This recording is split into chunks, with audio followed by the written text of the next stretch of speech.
Okay, good evening everybody. It's Jonathan Riley here, aka Alex Smith, for those of you who know me in that name. And we will be starting very, very shortly.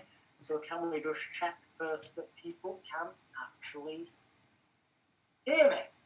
If you can just type in yes, if you can hear, in the question box, that would be good. Yes, I can. Thank you very much, Arjun, George, Tony, David, Jared, Keith, Margaret, Pat, another David. All right, cool. I'm guessing that means everyone can hear us. Thank you so much for being here. Well done for actually finding time in your schedule to be here live and not just waiting to log into the members area, which Rob will tell you about later on, because there is now actually a website active that you'll get details of later, which you will get a username and password for that you can log into, and all these recordings, as we do them over the next number of weeks, will the next day be available in the recordings area of your private members website. It's been set up for you all, along with any additional training videos that Rob may have mentioned each week, and additional backup training materials and resources and all that kind of stuff. We'll all put, rather than us having to email them out to you and then perhaps them get lost in spam or junk folders, they will just be in files in different sections, different rooms, if you like, within the Passive Hypnosis Profits members website. You'll all get your membership details for. So this evening there's probably going to be very little. I will butt in now and again and mention the odd thing, as I will over the coming weeks, but in truth, this is, it's not all new to me, but it was a number of months ago, because I always outsource things and paid other people to do stuff, and it's only over the sort of past 6 to 9 months that I've actually started putting into place myself, just to prove to myself I could really, what the kind of things that Rob's going to be teaching you. And believe me, if I can do it, anybody can, because I am not in any way, shape or form computer savvy. So without further ado, Alexa, welcome to the call, our guide into the world of harnessing the internet to make money. Rob Temple, good evening, sir. All right, well, good evening, Jonathan or Alex. Good evening, everybody else. Again, thank you for joining us on this call. This is call number 1 of this series, and we're very excited to have you here. So in other words, this is module 1, to use its proper title, which I have called Laying the Foundations, because this is really about getting you started in building your sort of internet empire, if you like, with your hypnosis business. Now, we're going to dive straight in. There is a lot of stuff to get through, and I'm trying to keep this call down to sort of 60 to 90 minutes of content, so that we can answer any questions or brainstorm your businesses, if you like, after that. So I do want to dive in and get started straight away. So what is this module all about? What is module 1 about? Well, the first thing we're going to do is briefly, and I mean very briefly, because you kind of know why you're here, you know what this is about, but I do want to briefly discuss the Passive Hypnosis Profits system as a kind of a whole thing, and we're going to begin to put the founding infrastructure in place. You know, you always say that you would never build a house on dodgy foundations, and I believe the same is true of any business, but you know, most of all an online business.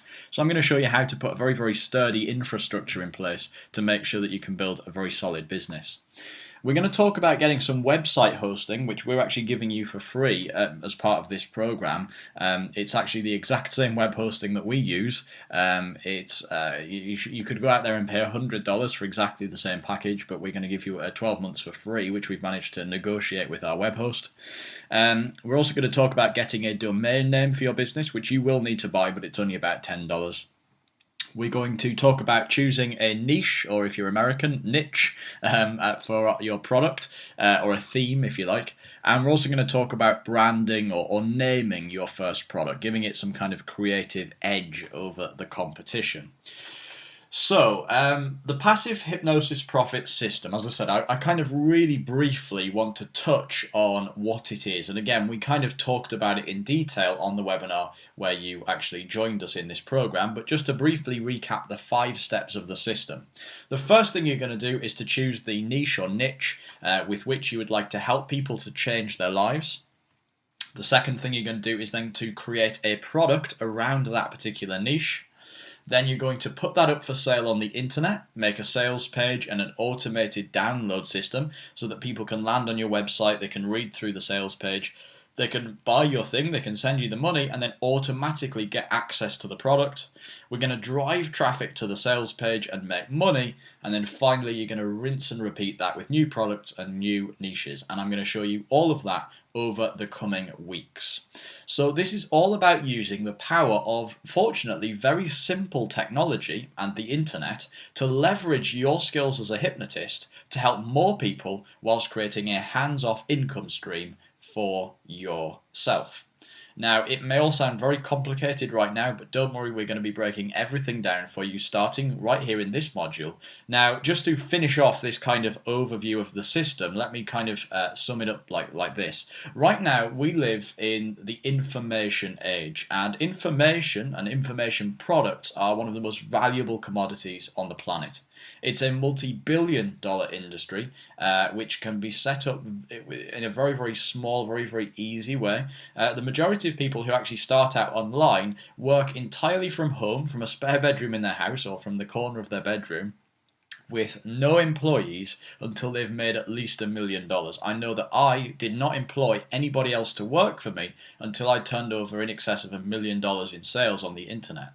So you're not talking about building a huge corporation where you need stock or where you need staff or where you need all kinds of expensive costs to get up and running. This business is very, very cheap to get started in. It's very, very easy, okay? So you'll be very pleased to know that. The other thing I want to point out before we dive into this is that although this program is called Passive Hypnosis Profits, I want you to realize that that word hypnosis could be substituted for absolutely anything. And that's one of the things we're going to be talking about tonight. So if you are, as well as being a hypnotist or a psychic or a magician or a mentalist, if you are also a really, really good golfer, you know, just as a hobby in your spare time, there's no reason why you couldn't use this system to make a product about golf. This could be called Passive Golf Profits, and I can show you how to make a product about golf, or about vegetable growing, or about gardening, or about cooking, literally anything. And you'll see more of that as we go through the kind of the niche research part of this course. So again, although this is called Passive Hypnosis Profits, the reason we've called it that is, of course, because we're hypnotists and the majority of our products are to do with hypnosis and self-improvement. The truth is, though, if you're a hypnotherapist or a psychic or a magician or a mentalist, you're not just about hypnosis, you're about self-improvement in general, personal development, helping people to change their lives. So again, this is about building a business within that kind of arena, but it can work for absolutely anything. But I know you know that now, so it's time to move on. So what do we need to get as part of this module? In other words, what will you have by the end of this module? Well, number one, you'll have a niche for your first product or your first campaign. Remember, this will probably be your first of many, because once you've got one up and running and once you've got it automated and once you've got it profitable, you can start making the next one. We're then going to have an idea for a product in terms of a branding or a name. Okay, so you'll have your niche, then you'll come up with a name, a catchy name for the product. Then you're going to choose a domain name, that's the website, the www.bit for that product, because we recommend you have one website and one domain name for each product. And finally, some web hosting, which again, we are giving you for free because we're jolly nice chaps. So with that said, let's dive in and get started with part one of this, or step one if you like, which is niche or niche research and selection. Now this is one of the things that lots of people find difficult when they start off as an internet marketer, if you like, when they start off as an information publisher. People just don't know what they want to sell information about, what products they want to sell, what theme they want to talk about, because they may feel that they have no specific expertise. And that's why this program is so great for you as a hypnotist or a change worker or a psychic or a mentalist or a magician, because the truth is you have expertise, you have something immediately in front of you, or you've got thousands of things in front of you that you can help people with. Now, it may be that right now you've already got a rough idea of what kind of niche or niche you want to go into, because in the kind of webinar that you watched when you joined this program, I kind of flippantly said, just think of any service that you offer as a hypnotist and that will do. Now, the truth is that's probably the case, because if there is a market for it as a hypnotherapist, there will be a market for it as an internet product. So if you can charge people and offer it as a one-on-one service, you can probably also charge for it on the internet, and there will be just as well an even bigger demand.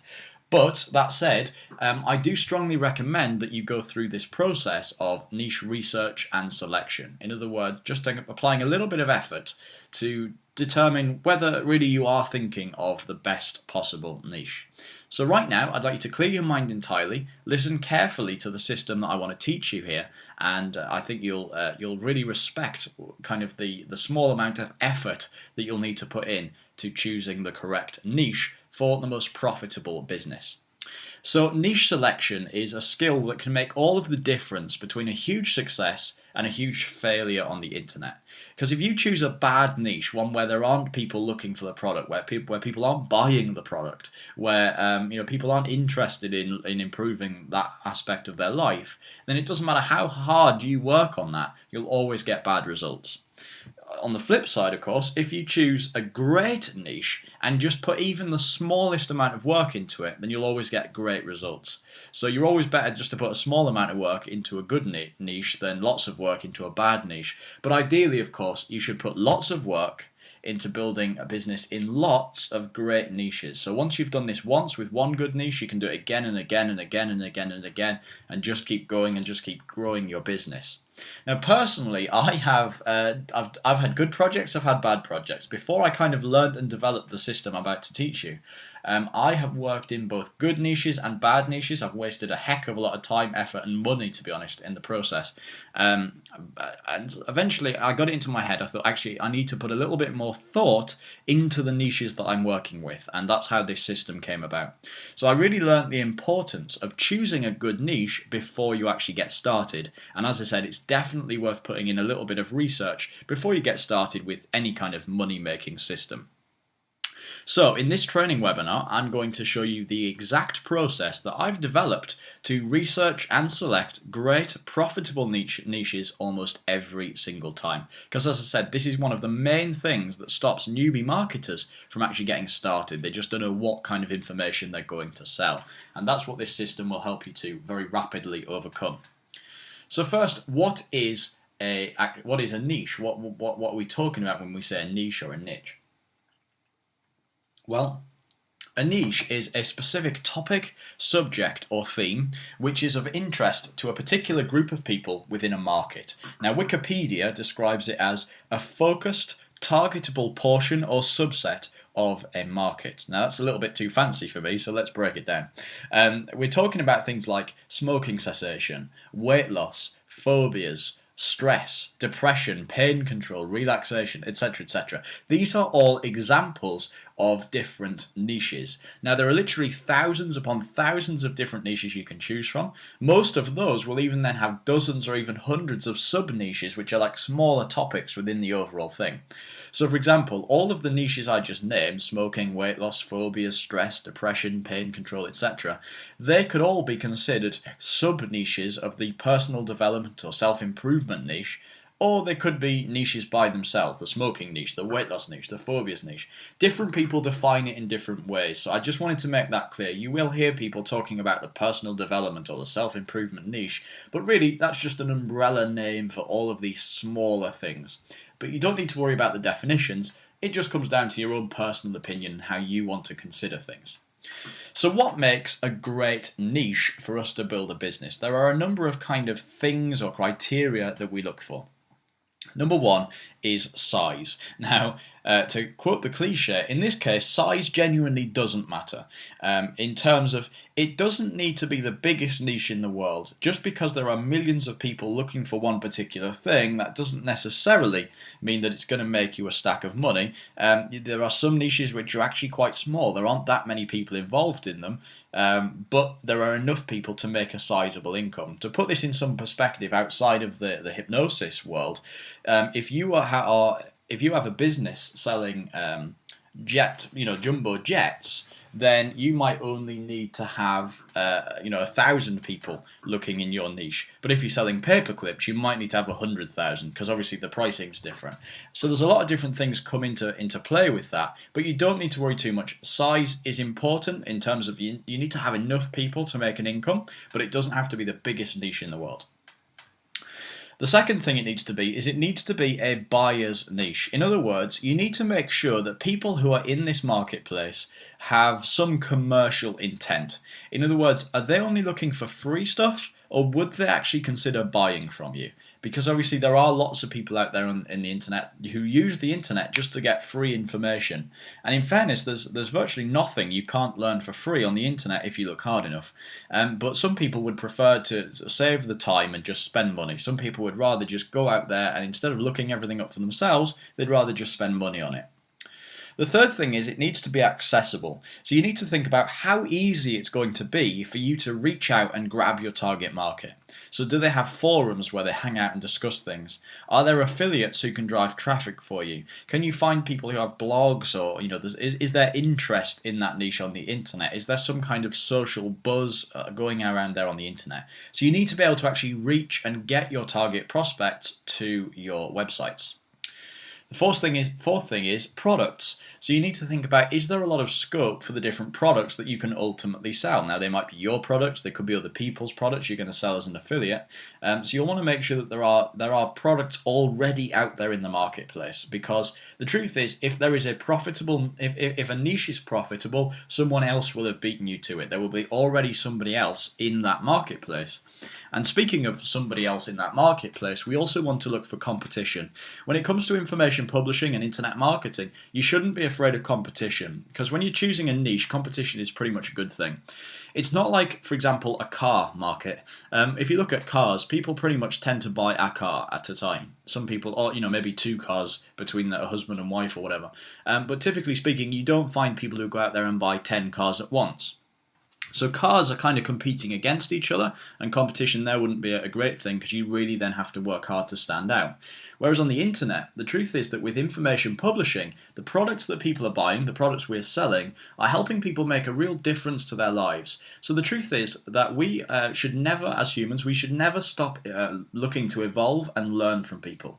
And typically, people kind of have that view. If somebody is willing to buy your product, chances are they're willing to buy other people's products too. So I know there are people who've bought sort of our weight loss products, for example, who've also bought a ton of other diet plans and weight loss products. Now, that's not because we've advised them to. That's not because our products aren't good enough. That's just because people are always looking for the next big thing. They're always looking for the next golden nugget, and they're always looking to improve their lives. You only have to look at the book market. If you go out into a bookshop, there might be 1,000 books on how to improve your confidence, and most people who feel that they're lacking confidence will buy a stack of them. They won't just buy one, they'll buy a stack of them, because they want to learn everything that there is to learn about improving their confidence. So again, you don't need to be worried about competition. Chances are you are not going to be the only person in this marketplace, whichever one you end up choosing, but that's okay, because people will buy more than one product too. And if competition is there, if somebody can build a business in that niche, then so can you. So that's size, a buying niche, accessibility, and it needs to have some competition too. The next thing is to buy or not to buy. So what am I talking about here? What you need to consider is, will a product that you can sell really be the best solution to fit somebody's needs? So let me put this into some kind of perspective. If you wanted to sell an information product or a hypnosis MP3 or something about high blood pressure, but you found that people in that niche were looking to buy medication or a physical product to cure that, then you're going to hit a problem. If you go out into a niche thinking, right, okay, I can use hypnosis to help people lower their blood pressure, but people in that niche aren't really up for that, people out there might want to buy medication or to go to the doctor or get physical products, then they're not going to buy your product. They're not going to buy an information product for something if they think a physical product would be a better cure. So you need to consider whether an information product is really the best solution to their problem. The next one is an embarrassing niche, okay? So is this a topic which somebody might be embarrassed to talk to a friend, a family member, or a doctor about? It could be a health problem or a sexual problem. Well, they may turn to the internet for help in order to maintain anonymity. In other words, they might not want to go to the doctor to talk about it. They might not want to talk to their family or their partner about it. But if somebody anonymous on the internet offers them a solution, which means they don't actually need to tell anyone, then that would be really cool. That would give you a great opportunity to then bring that person in and sell to them, because they are just completely anonymous. And finally is a desperate or a hungry niche. Now what I mean by this is that if you can find a crowd of people who are hungry or desperate for your product or for the solution to a problem, then you will hugely increase your chances of success. Desperation and hunger for the product. And I'm going to look into both of those now, really to define what I mean by those terms. So what is a desperate niche? Well, really, a desperate niche is someone who is literally desperate for a solution to their particular problem. And typically this comes down to where their kind of long-term health is concerned. That's a kind of a really big deal. So, for example, if a doctor was to tell someone that they need to lose a certain amount of weight, maybe somebody said, right, you need to lose 3 stone or whatever that is in pounds. If you need to lose 3 stone or you'll die within the next year, then you can bet anything they're going to be desperate to solve that problem, and they're going to go out there and do anything possible in order to solve that problem. They will invest in anything that will work, anything that is proven to work. So what that means is that you will then be able to sell to that person much better than someone who just has heard that their long-term health will suffer. Typically, if you've got somebody who's overweight and they hear their long-term health is going to suffer, that's not really going to be much of a motivation. But if it's for an aesthetic reason, if they just they want to look better, they want to look thinner, that's really not actually that big a motivation. But unless it's causing a real psychological difficulty. But if somebody says, right, you need to lose this or you're going to die within the next year, chances are they're going to be a lot more desperate to solve that problem. Now, there may be people, when you listen to that, the way that's worded, you might be concerned that that means that we're somehow taking advantage of our customers by kind of targeting them in that way.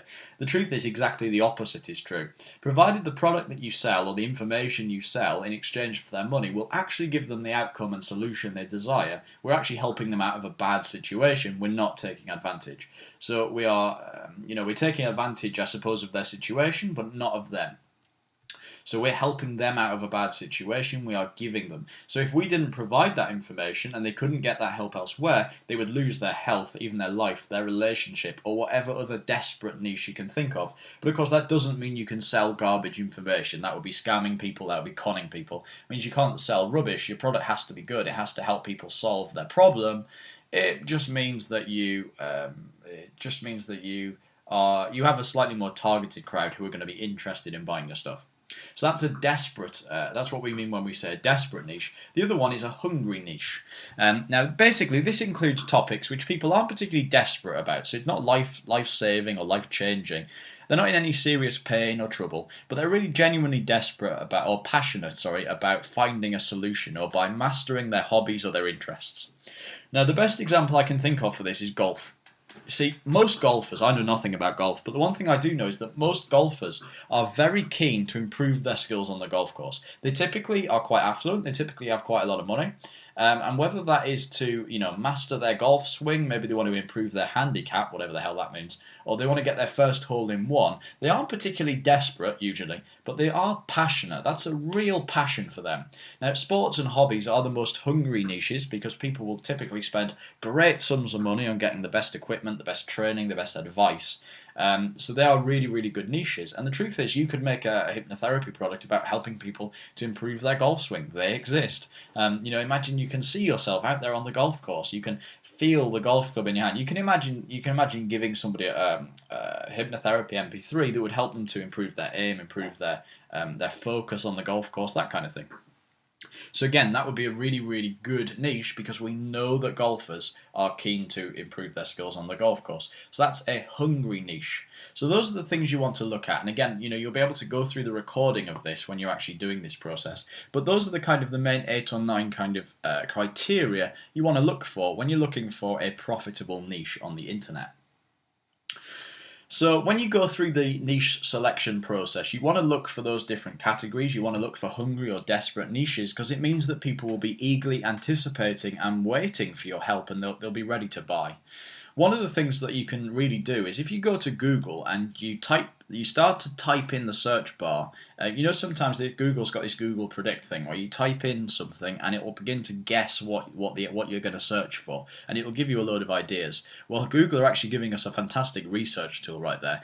If you go to google.com and search for things like how to, how do I, how do you, how to fix, how do I fix, how do you fix, how to prevent, how do you prevent, how to cure, how do I cure, how do you cure, how to remove, how do I remove, how do you remove, how to quit, how do I quit, how do you quit, how to get rid of, how do I get rid of, how do you get rid of, how to lose, how do you lose, how to get, how do I get, how do you get, how to stop, how do I stop, how do you stop, learn, get rid of, fix, remove, prevent, cure, quit, lose, get, eliminate, restore, stop. Those kind of action words Google will then come up with stuff afterwards. So you might type in, and I'm making this up because I haven't done it with this particular word, but if you were to type in how do I cure, you might find that something comes up and gives you an idea of what something wants to cure. If something said if you type in how to quit, you might get a couple of things, like it might say how to quit your job, and then the next one might be how to quit smoking. Well, there you know, that tells you that people are regularly searching. Those are the most searched for endings to those particular kind of buzzwords. So if you start by typing in those things there, you will get lots of results coming up as the kind of Google suggestions. So again, you will get the recording of this webinar in a couple of days, which means you can actually go through this video and pause it and do stuff and actually do that. But it's definitely worth searching for those kind of words to see what kind of thing you can do. You might type in how do I cure and find that Google comes up with how do I cure insomnia. So if you think, right, people are having problems sleeping, fine, I'm going to make a product about that. So again, that'll just give you ideas for what people are currently searching for on the internet. Now obviously not all of those things will be able to be cured with hypnosis. It might say how do I fix, and the suggestion might be a broken shelf. Well, there's not really a lot you can do with hypnosis other than perhaps improve your DIY skills with hypnosis. But apart from that, there's probably not a lot you can do to help them. But if it said, how do I fix my, I don't know, even my broken relationship, you can make a hypnotherapy MP3 about how to be better within a relationship, that kind of thing. Keith has typed a little note. He said, I'm making notes here, but can we get a copy of your slides? Yes, I'll include a copy of the slides in with the recording of the video. So that will be included in the members area in the next couple of days. Cool. So does everything make sense so far? Are you enjoying yourself so far? Go ahead and type yes into the questions box. If you've got any questions so far, go ahead and let me know.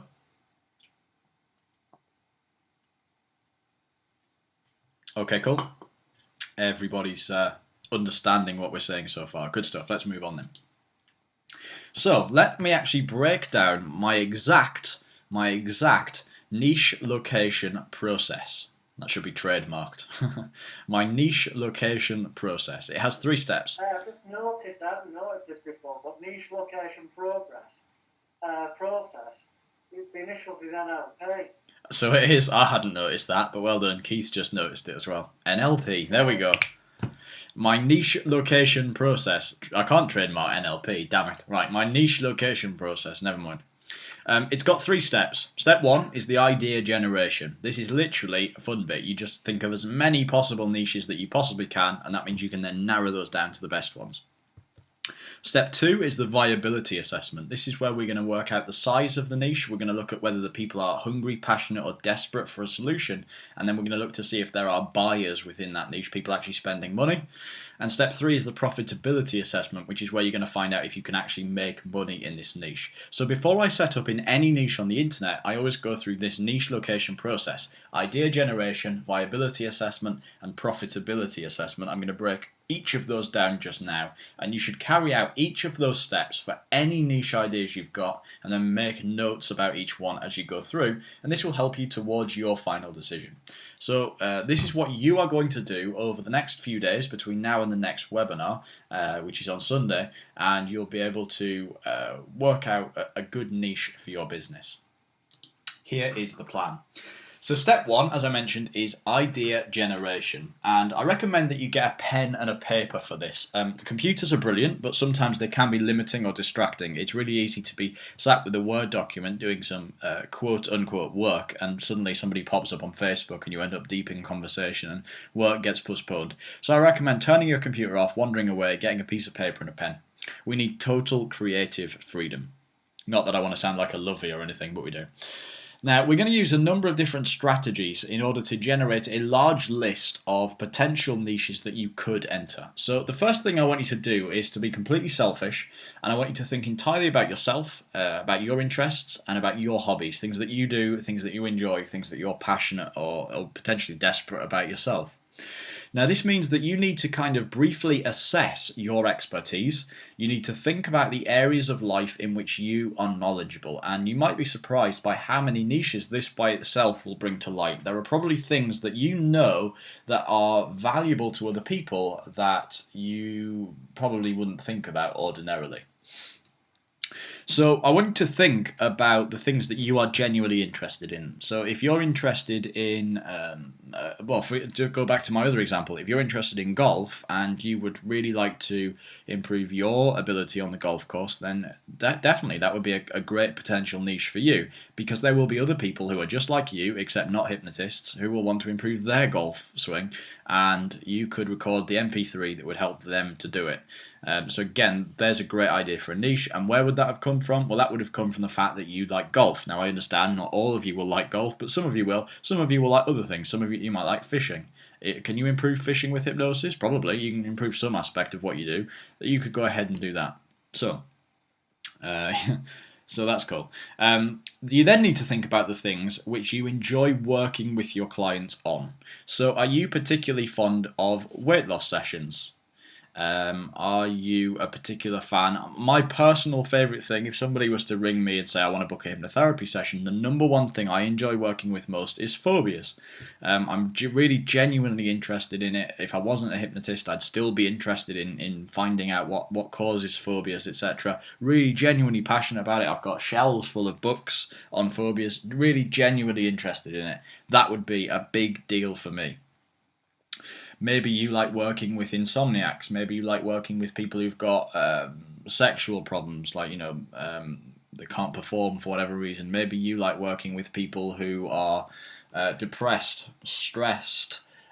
Maybe you want to help people become more creative, more confident, anything. Whatever you enjoy, what are your favourite therapy sessions to present or to conduct.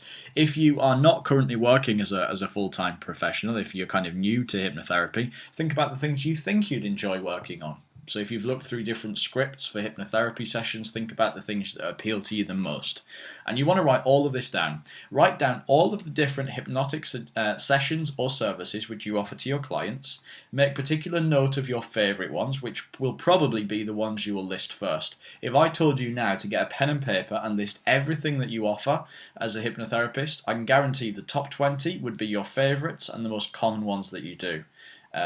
And then the rest would be the ones where you have to go, oh God, what else do I offer? And you'd have to think about it, probably even go and look on your own website to see what you offer. The ones you don't do very often, like, I can't think of any, but really obscure ones.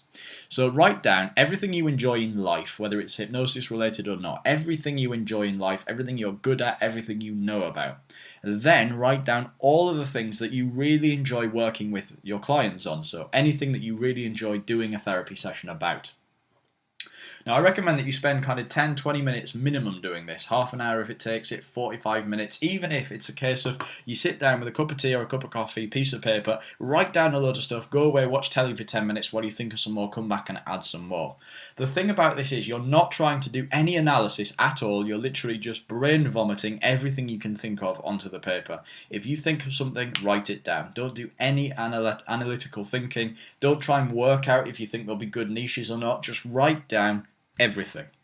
Now, the third part of this is it's a really good idea to get your friends, get your family involved too, and ask them to think of all the things that they want to improve about their lives. So go and ask your parents, ask your brothers, ask your sisters, ask your wife, ask your husband, ask your uncle, ask your auntie, ask your best friends, ask your colleagues, ask anybody. If you've got a job, ask your boss. Find out what people want to change about their lives. Everyone you meet or everyone you know well, ask them. If you could change one thing about your life, what would it be? Go on Facebook or Twitter and post a status going, I'm working on a really exciting new project. If there was something you could change about your life, what would it be? Comment here. By the way, if you did end up picking one of those things, then that would be your first list of customers. Would it be all the people that suggested that on Facebook, who've now got some kind of emotional attachment to your new exciting project you'll be announcing soon? So ask as many people as you can. See, the truth is that everyone in the world is different. We all have different interests, desires, and passions. So it's a good idea to get as many suggestions from everybody that you possibly can. If you or someone that you know is interested or passionate about something, then chances are there will be a stack of other people who are interested in it too. The other thing I recommend you should do is look at all of the various hypnosis MP3s and CDs which are available at places like Wendy.com, Wendy with an I, and hypnotherapycourse.net. So look on these kind of stores where you see lists of MP3s available for between like $3 and $10 and $20.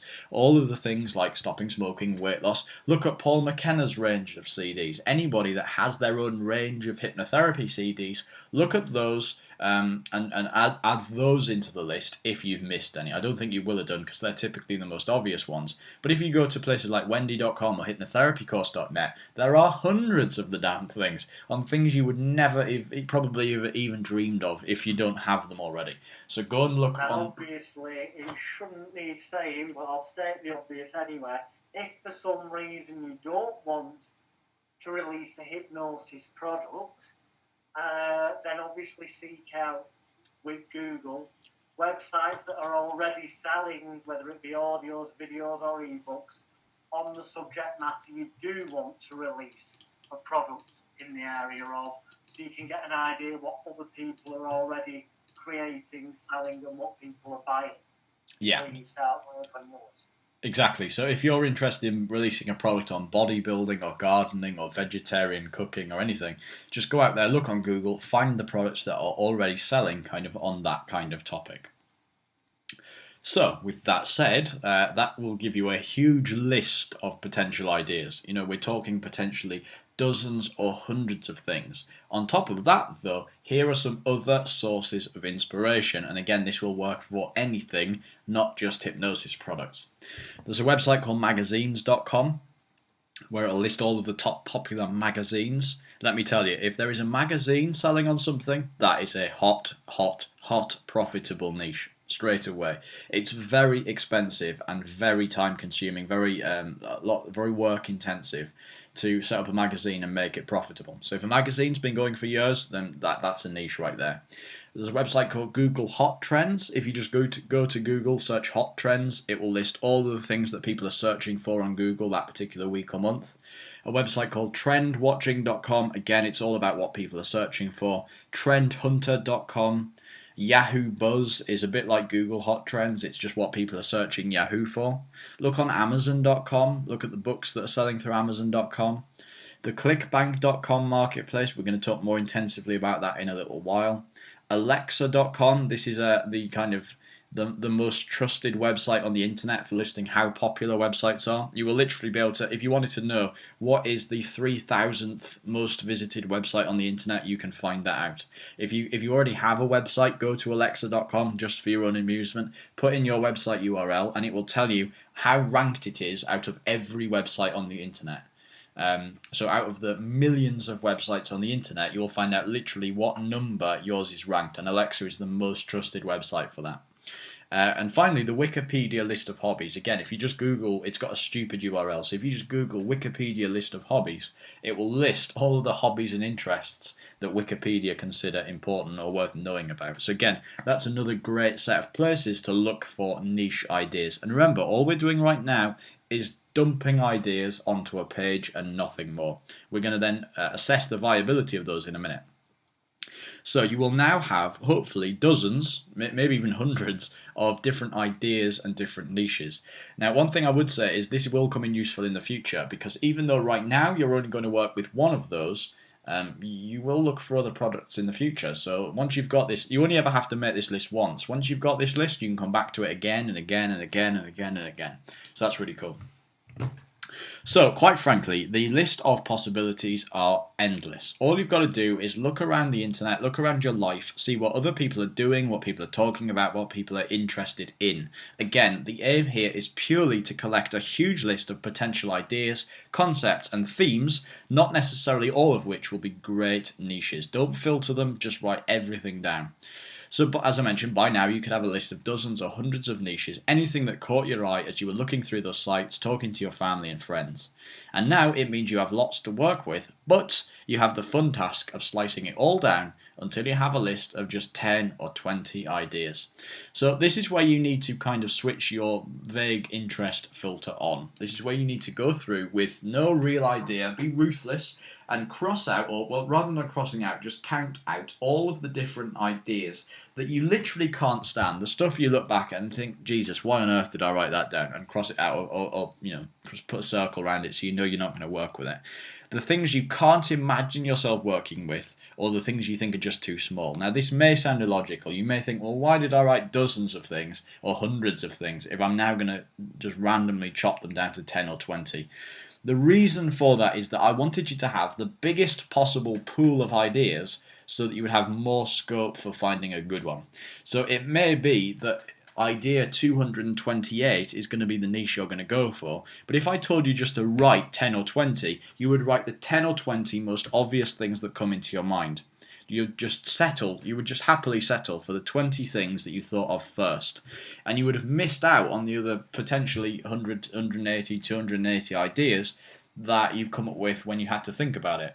But when you've got a pool of 300 and odd things to choose from, you may end up going for the more obscure ones because they will strike you as better ideas or things you would prefer to work with.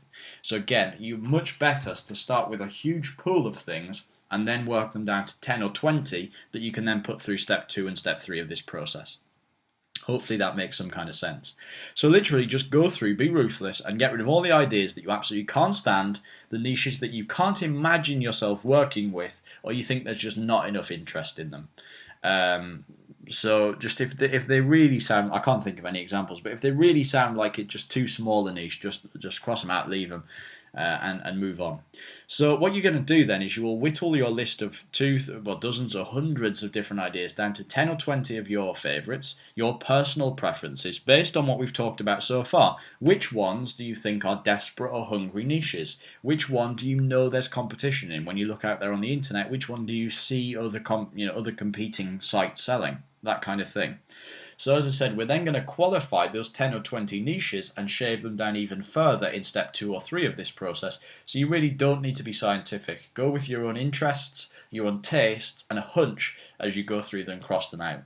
So now you'll end up with a list of 10 or 20 niches, and I please urge you, do it this way around. So come up with hundreds or dozens and then whittle it down to 10 or 20. Don't just be lazy and think, well, I'm just going to write 10 or 20 and go with the first ones that come into my head. So that's step 1, idea generation. If you're all happy with that, just type yes, cool, or whatever into the questions box. Let me know that you're happy with where we are so far. Okay, cool. Everyone's saying yes. Good.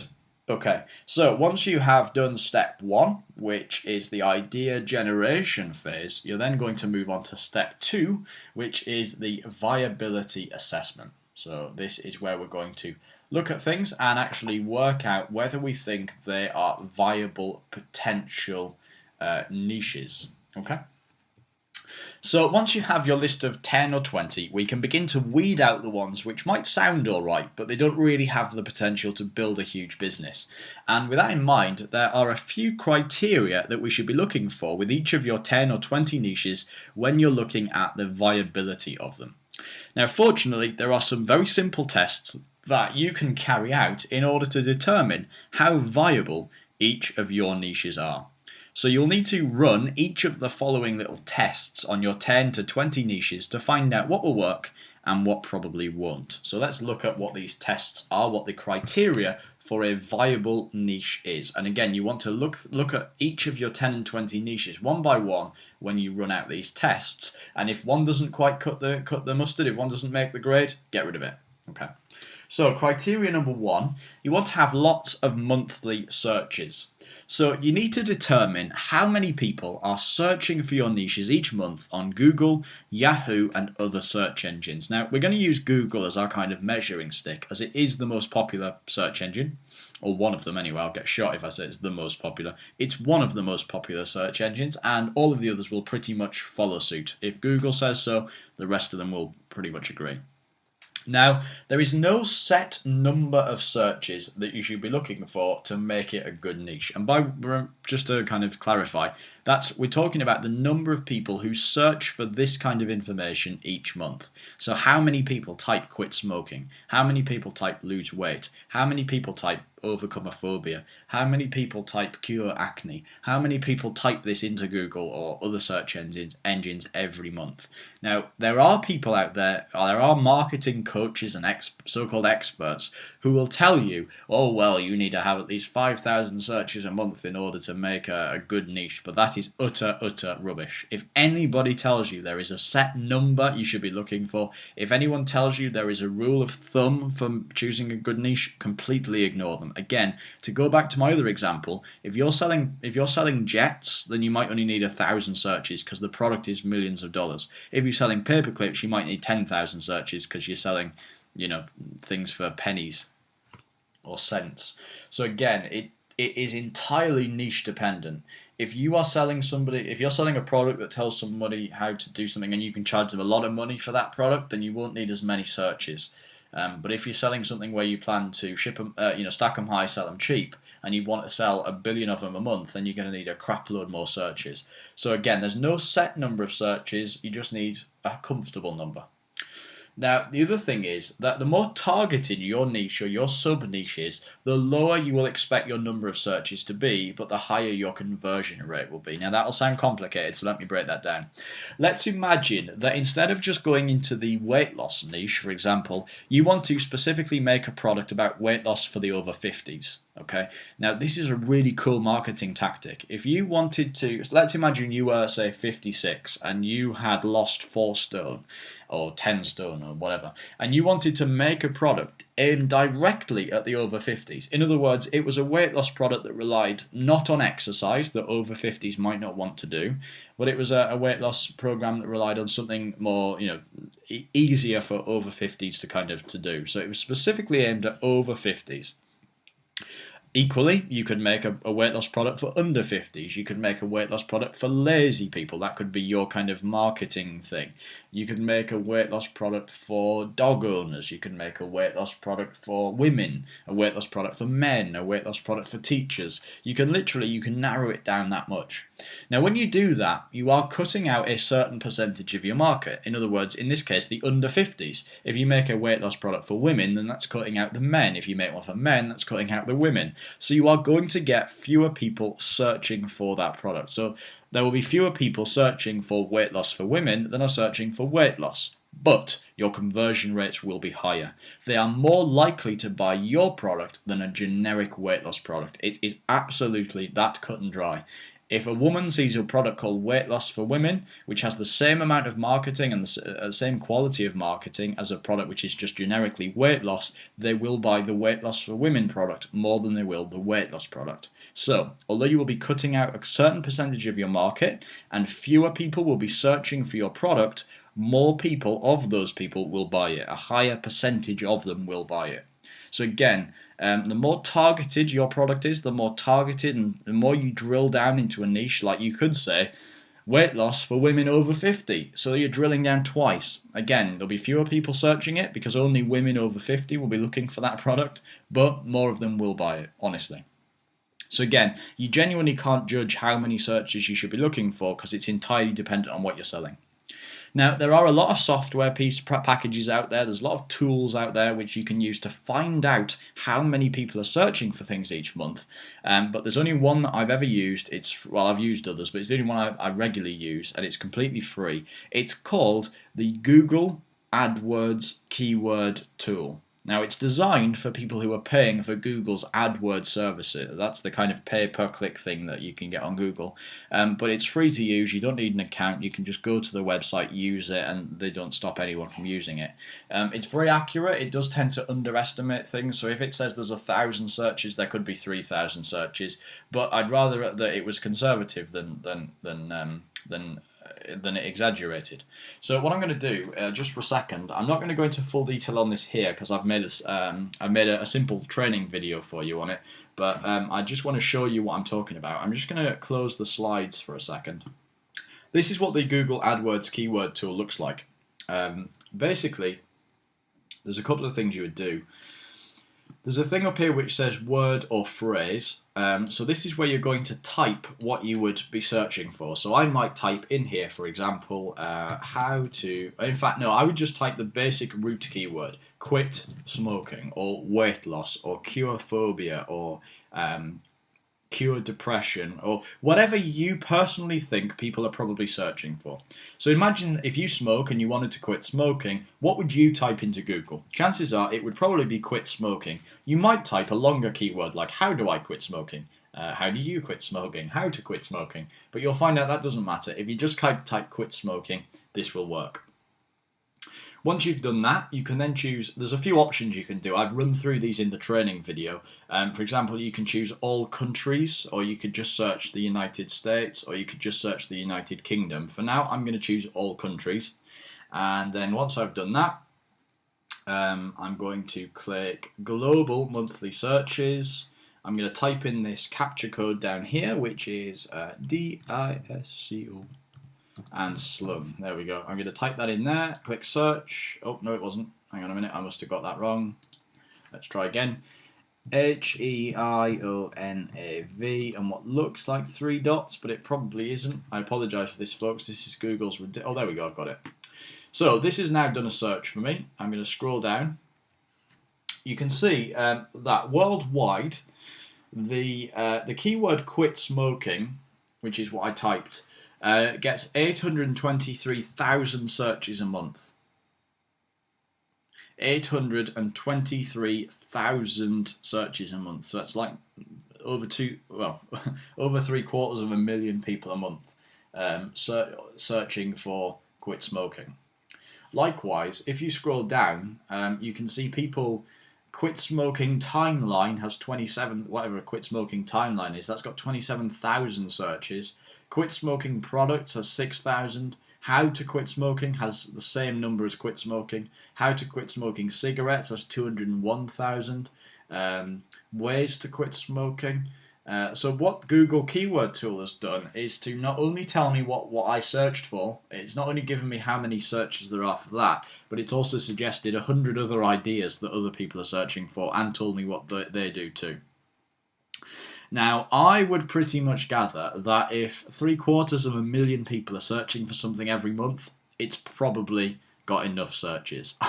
I know I said there's no rule of thumb. If something's over 5,000 or 10,000, then you're probably alright. But most of the things that a hypnotist will work with, there will be hundreds of thousands of searches. I'm going to come up here for a second. I'm going to now type in cure phobia. Oh, the other thing, of course, is if I was to look through these 100 keyword ideas that Google has come up with, some of them will be how to quit smoking marijuana or how to quit smoking cannabis. That is a whole niche by itself. Forget how to quit smoking. If you're good at working with drug addicts, then there's a niche right there. Pick a particular drug, one that you work with, whether it's cannabis, cocaine, or anything else. That is a really solid niche right there. So that's a separate niche altogether from just quit smoking. It's a separate product altogether. There are people out there who won't buy a quit smoking product because they don't want to learn how to quit smoking. To them, all they want to do is quit smoking a particular drug. Or there will be people out there who just want to quit smoking normal cigarettes and they won't buy your product if it's got the word marijuana or whatever in it. So be very careful there. The other thing I'm going to type in here now, just to show you again, is I'm going to type the word cure phobia. And I'll search that again. See if it makes me do a captcha code. No, it doesn't. Cure phobia gets 27,000 searches a month. So there's a lot fewer people searching for that. but you don't need to worry about it. It's still a good niche.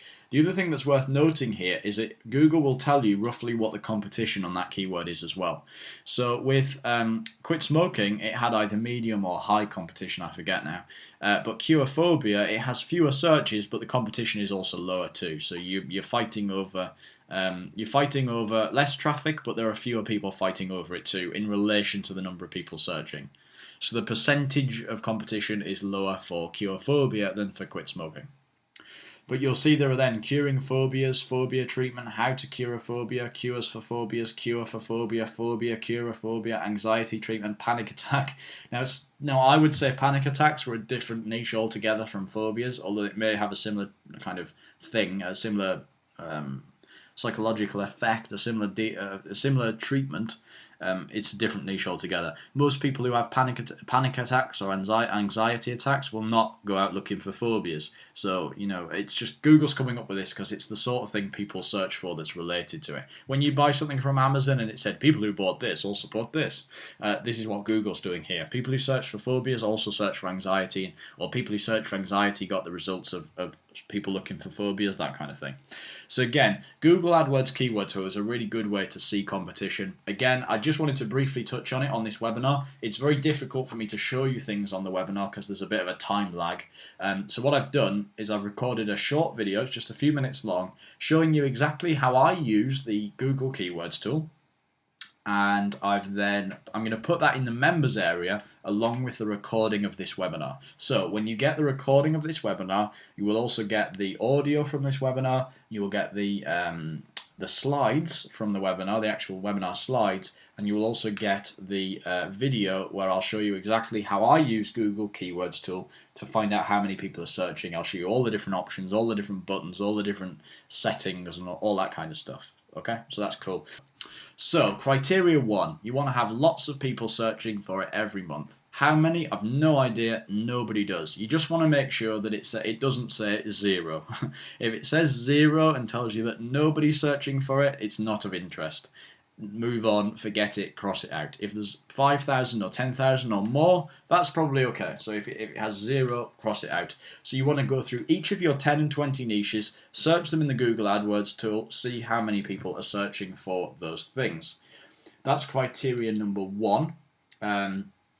Now, the other thing, as I said, you just really need to apply a little bit of common sense to this. Again, there's no rule of thumb, there's no set number, just a little bit of common sense. If something sounds good, that's cool. Once you've got the monthly search volume, so that's the number of people searching for those keywords every month, it's time to move on to criteria number 2, which is you need to make sure that the niche is growing or at least staying the same. In other words, you don't want a niche which is shrinking. So now we know how many people are searching for your niche every single month right now. But just because it's getting lots of searches right now, that doesn't mean that it's always been this popular, and it doesn't mean that it's going to be as popular.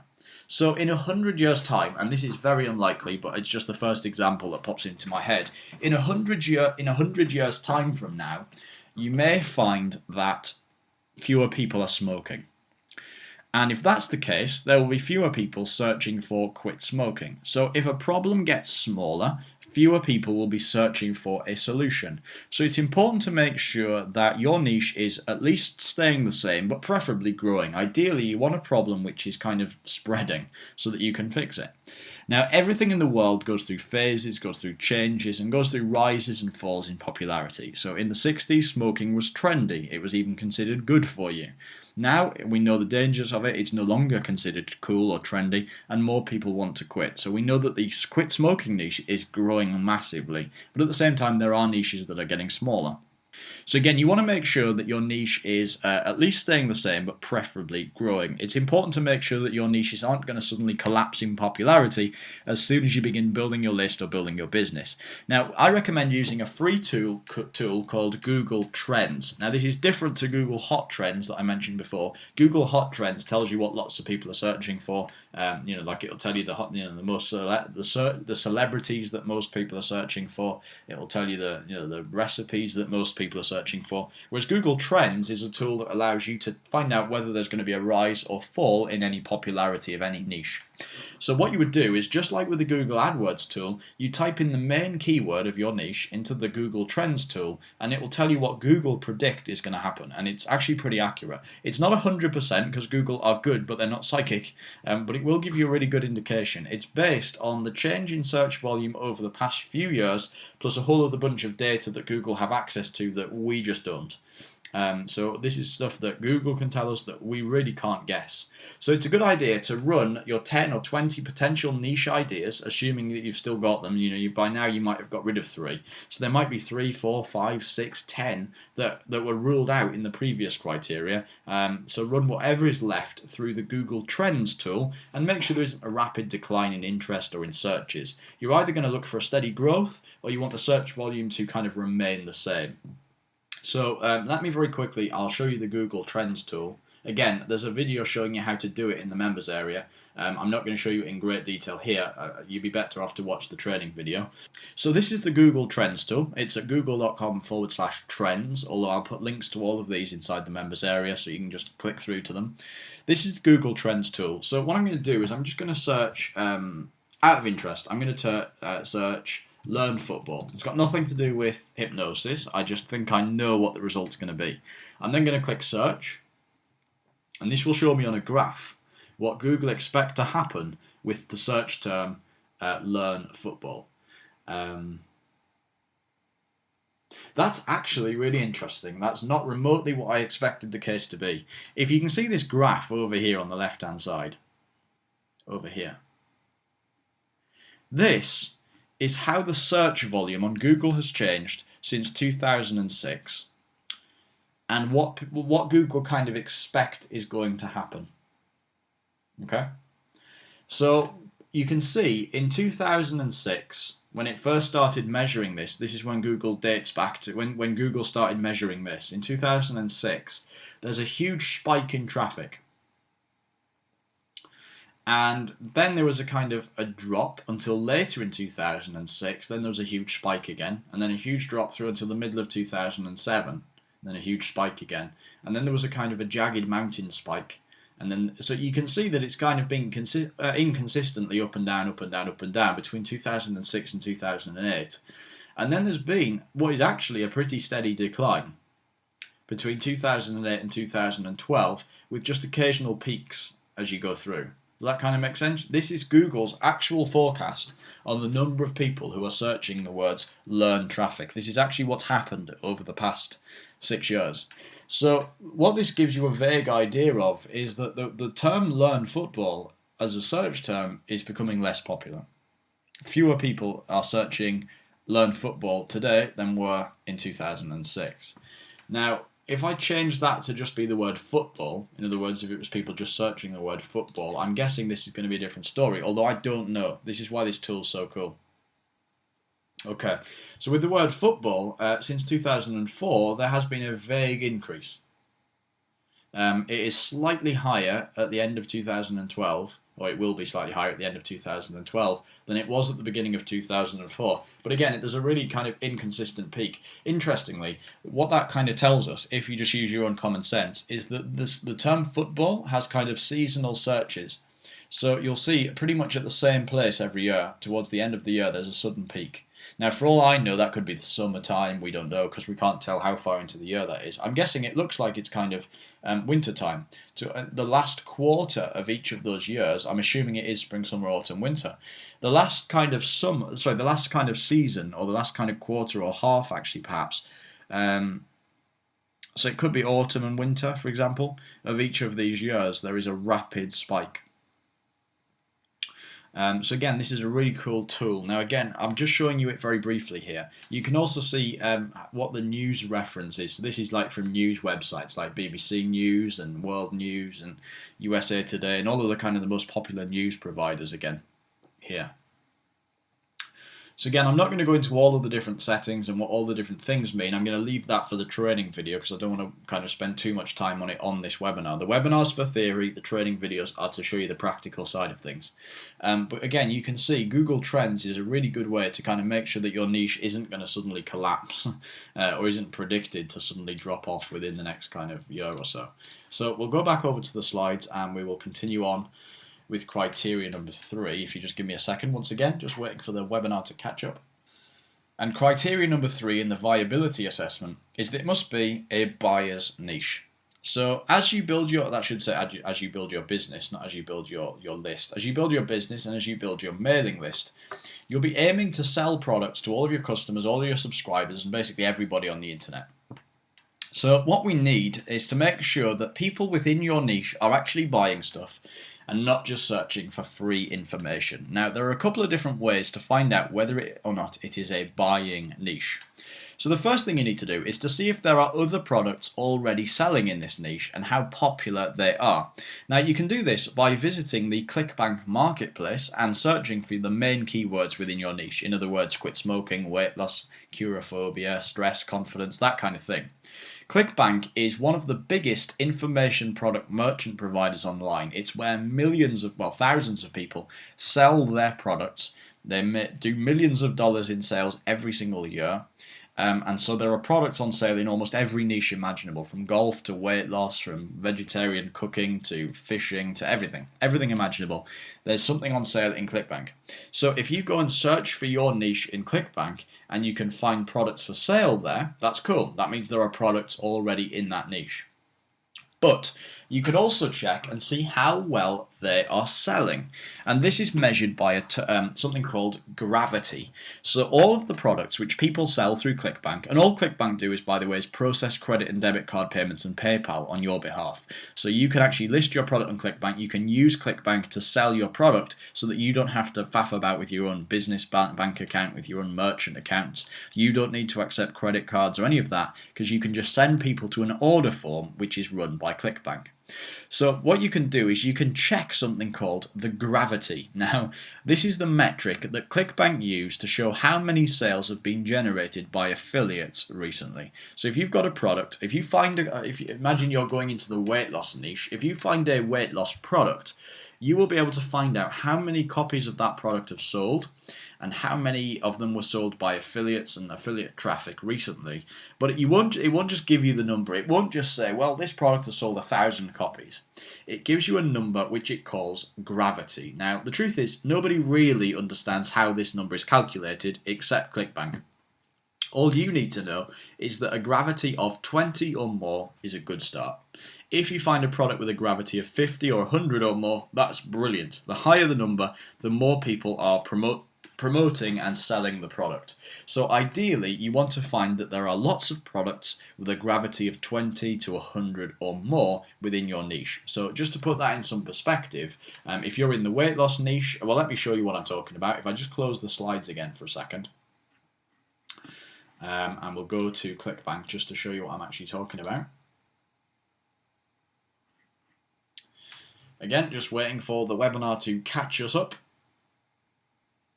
Get rid of Google Trends. There we go. This is ClickBank. This is the website we're talking about. Up here at the top, there's a very small link. You might be able to see it on the webinar, but it's going to be small. There's a link that says Marketplace. I'm going to click on Marketplace. And this is where you can see all of the tens of thousands of products that are for sale on ClickBank. And they're all categorized, so it's nice and easy for us to see. You can see over here on the left there's a column that says categories, or there will be when it loads. There we go. And if we scroll down, so let's imagine you are analysing the weight loss niche. You're interested in going to the weight loss niche and you want to find out how many products are on sale within the weight loss niche. So you would look for the category. Well, it's going to be health and fitness, first of all. And then you can see diets and weight loss. But if you were looking for the smoking niche, equally there is an addiction section. If you were looking for the stress niche, there's a mental health section. If you're looking for insomnia, there's a section called sleep and dreams. spiritual health, strength training, women's health, yoga, men's health. You can see here, this is an example of what I was talking about earlier, saying about drilling down further into a niche to separate men from women or old people from young people, that kind of thing. They've got men's and women's as a separate category. I'm going to go to diets and weight loss, because I was talking about weight loss. And over here, you can see there's a product called Truth About Abs. It's a product called Truth About Abs, and they are selling a product which, if you promote this as an affiliate, you would earn a $39 commission on the sale of the product. But the truth is, the only number you need to look at here is this one here, where it says Gravity, or Grav. It says 317. Now, you might remember I said that 20 was the minimum you should look for, but 100 was really good. So that means that 300 is really good. That is a really, really, really good number to see in the gravity section. If you see that, you should be very confident about setting up a product in this niche. So if you have a product about a hypnosis to help you improve your abs, or to, you know, get fitter, or to go to the gym more, this kind of niche, then that is definitely currently selling well. Equally, if you look just below that, you will see that there's a product called the Fat Loss Factor, which is presumably general weight loss rather than being about fitness and abs. There's one called the Fat Loss Factor, and that has a gravity of 165. So that is really, really good as well. Again, anything 20 or above, but preferably you are looking for something that will be kind of 100 or more. 100 or more is really, really good. You can see again, here's the gravity for the Fat Loss Factor. Again, that's a weight loss product. Gravity 165, that's really good. The Diet Solution Program, 247 gravity. Fat Burning Furnace, 133 gravity. So you can get the idea here. This is definitely a good niche. This is definitely a buying niche, because that word gravity is the best way to find out whether somebody is buying this product or not. So you just go to clickbank.com, you look for the marketplace, you look through, look for the products that are selling in your niche, look at what the gravity is. If it's 20 or more, that's good. If it's 100 or more, that's really good. If it's 200 or 300, that is effing awesome. So that's that. Again, I just wanted to touch on this briefly, but there is a short training video showing you exactly what I've just done, and that will be in the members area along with the recording of this webinar. So with the recording of this webinar, you will have the thing about Google AdWords tool, you'll have the one about the Google Trends tool, you'll have the one about this ClickBank Marketplace tool, so that you can watch those back at your own leisure without having to watch through the whole webinar again and see exactly what it is that you need to do. Okay, let's jump back onto the next section. Now, the other way, so that's one way to look for a buying niche, is to look in the ClickBank Marketplace and look at the gravity of different products. The other way to do it is to look for recurring paid adverts.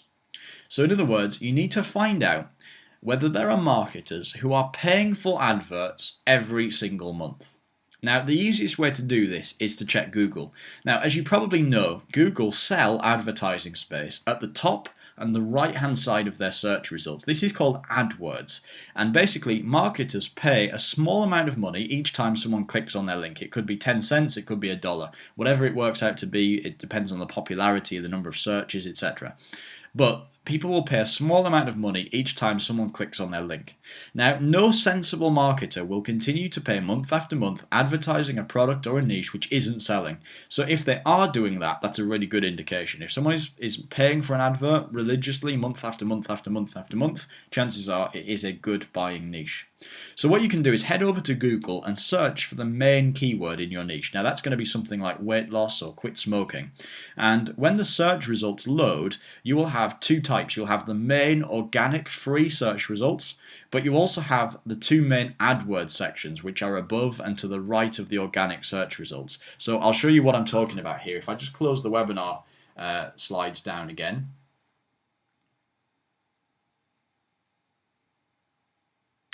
And if I look in, give me just a second, I'm going to go to Google.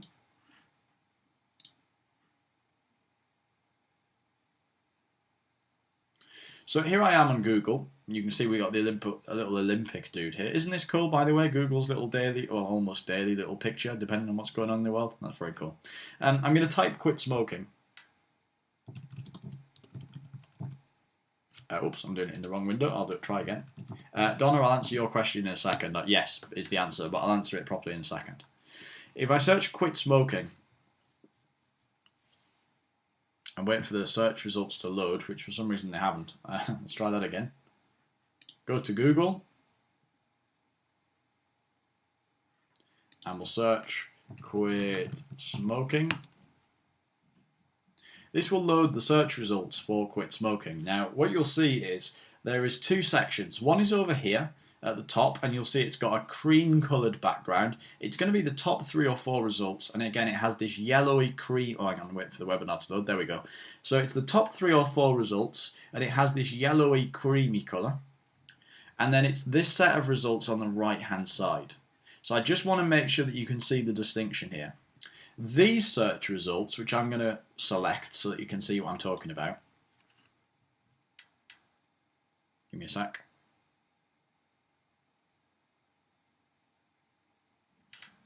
This section here, which I've just blocked, hopefully you can see it's all selected in blue, those are free search results in that those websites are there because they are very well optimized for Google. Okay, so those websites are perfectly optimized for Google to place in that location. But getting there is really difficult.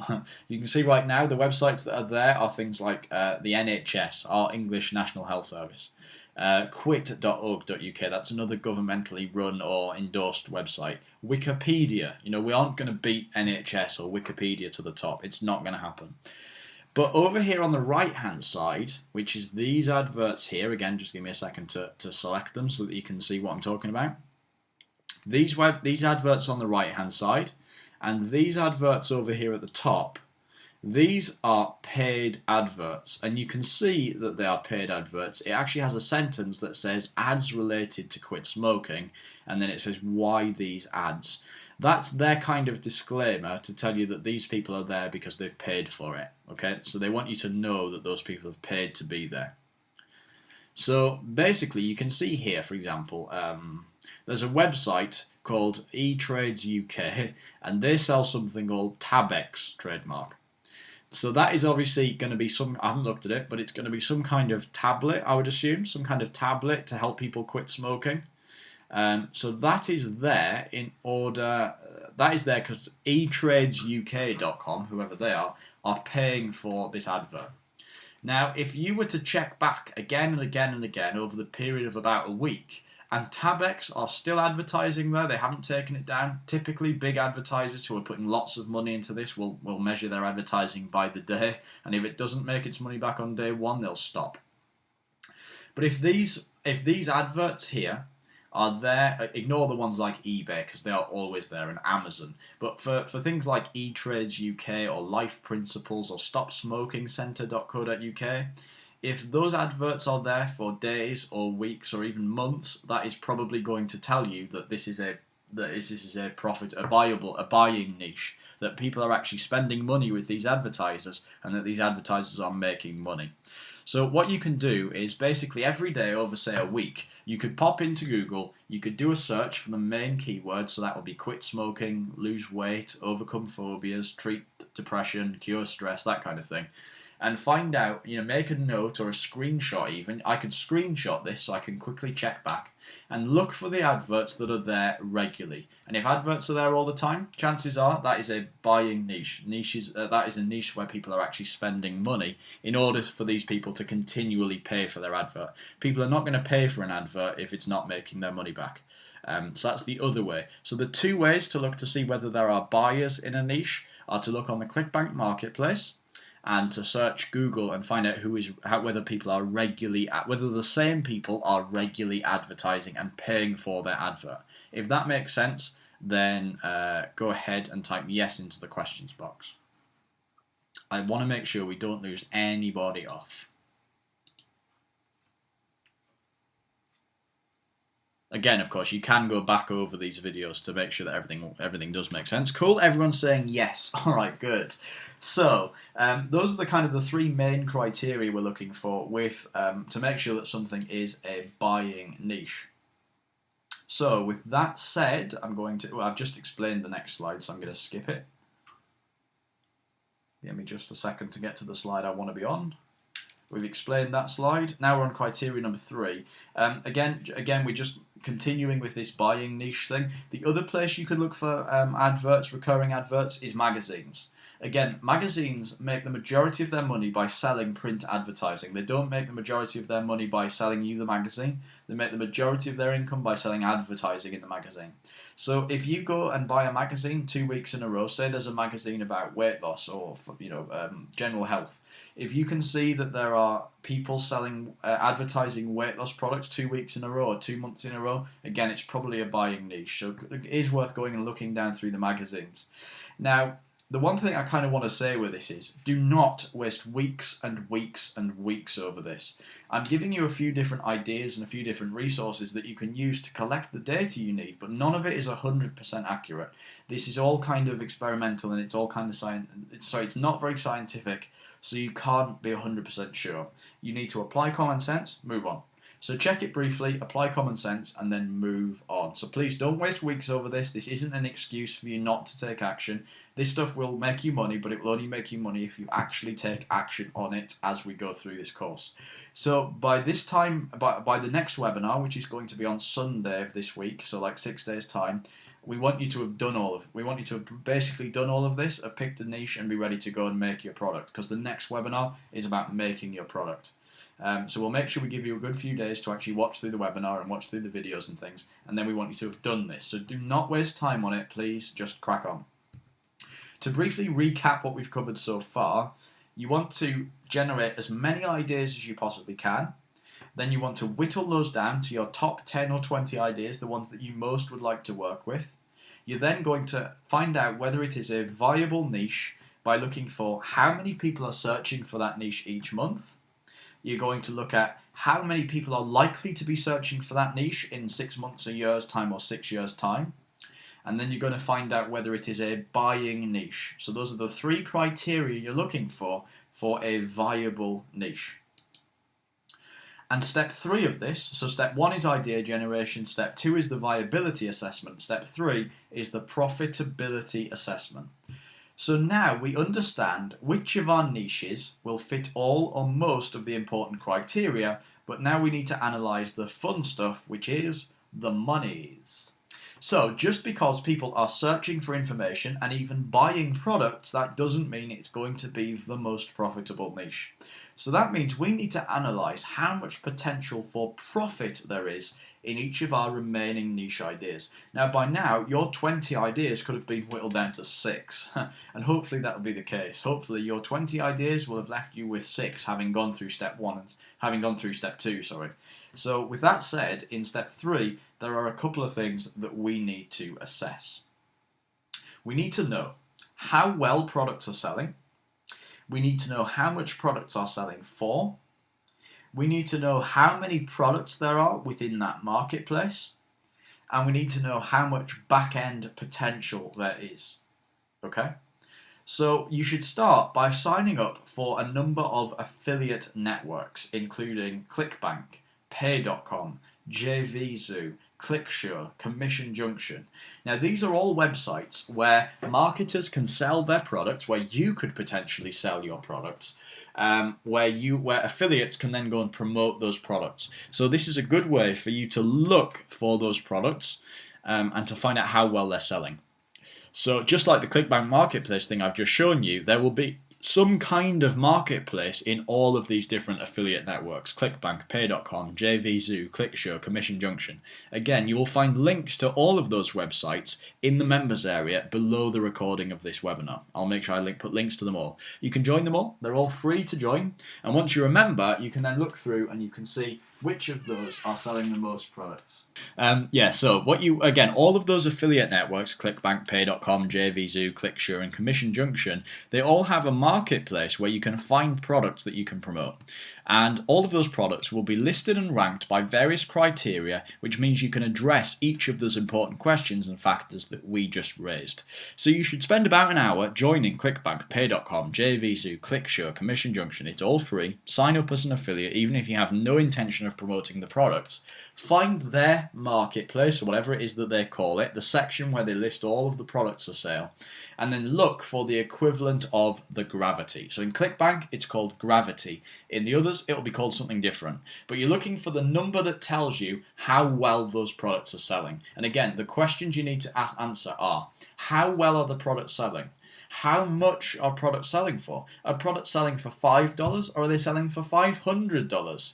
So work out, what's the best selling price for a product. If a product's only selling for $5 in one niche, but the average selling price of a product is $197 in a different niche, hell, you want to be in that one. Provided it's also selling well.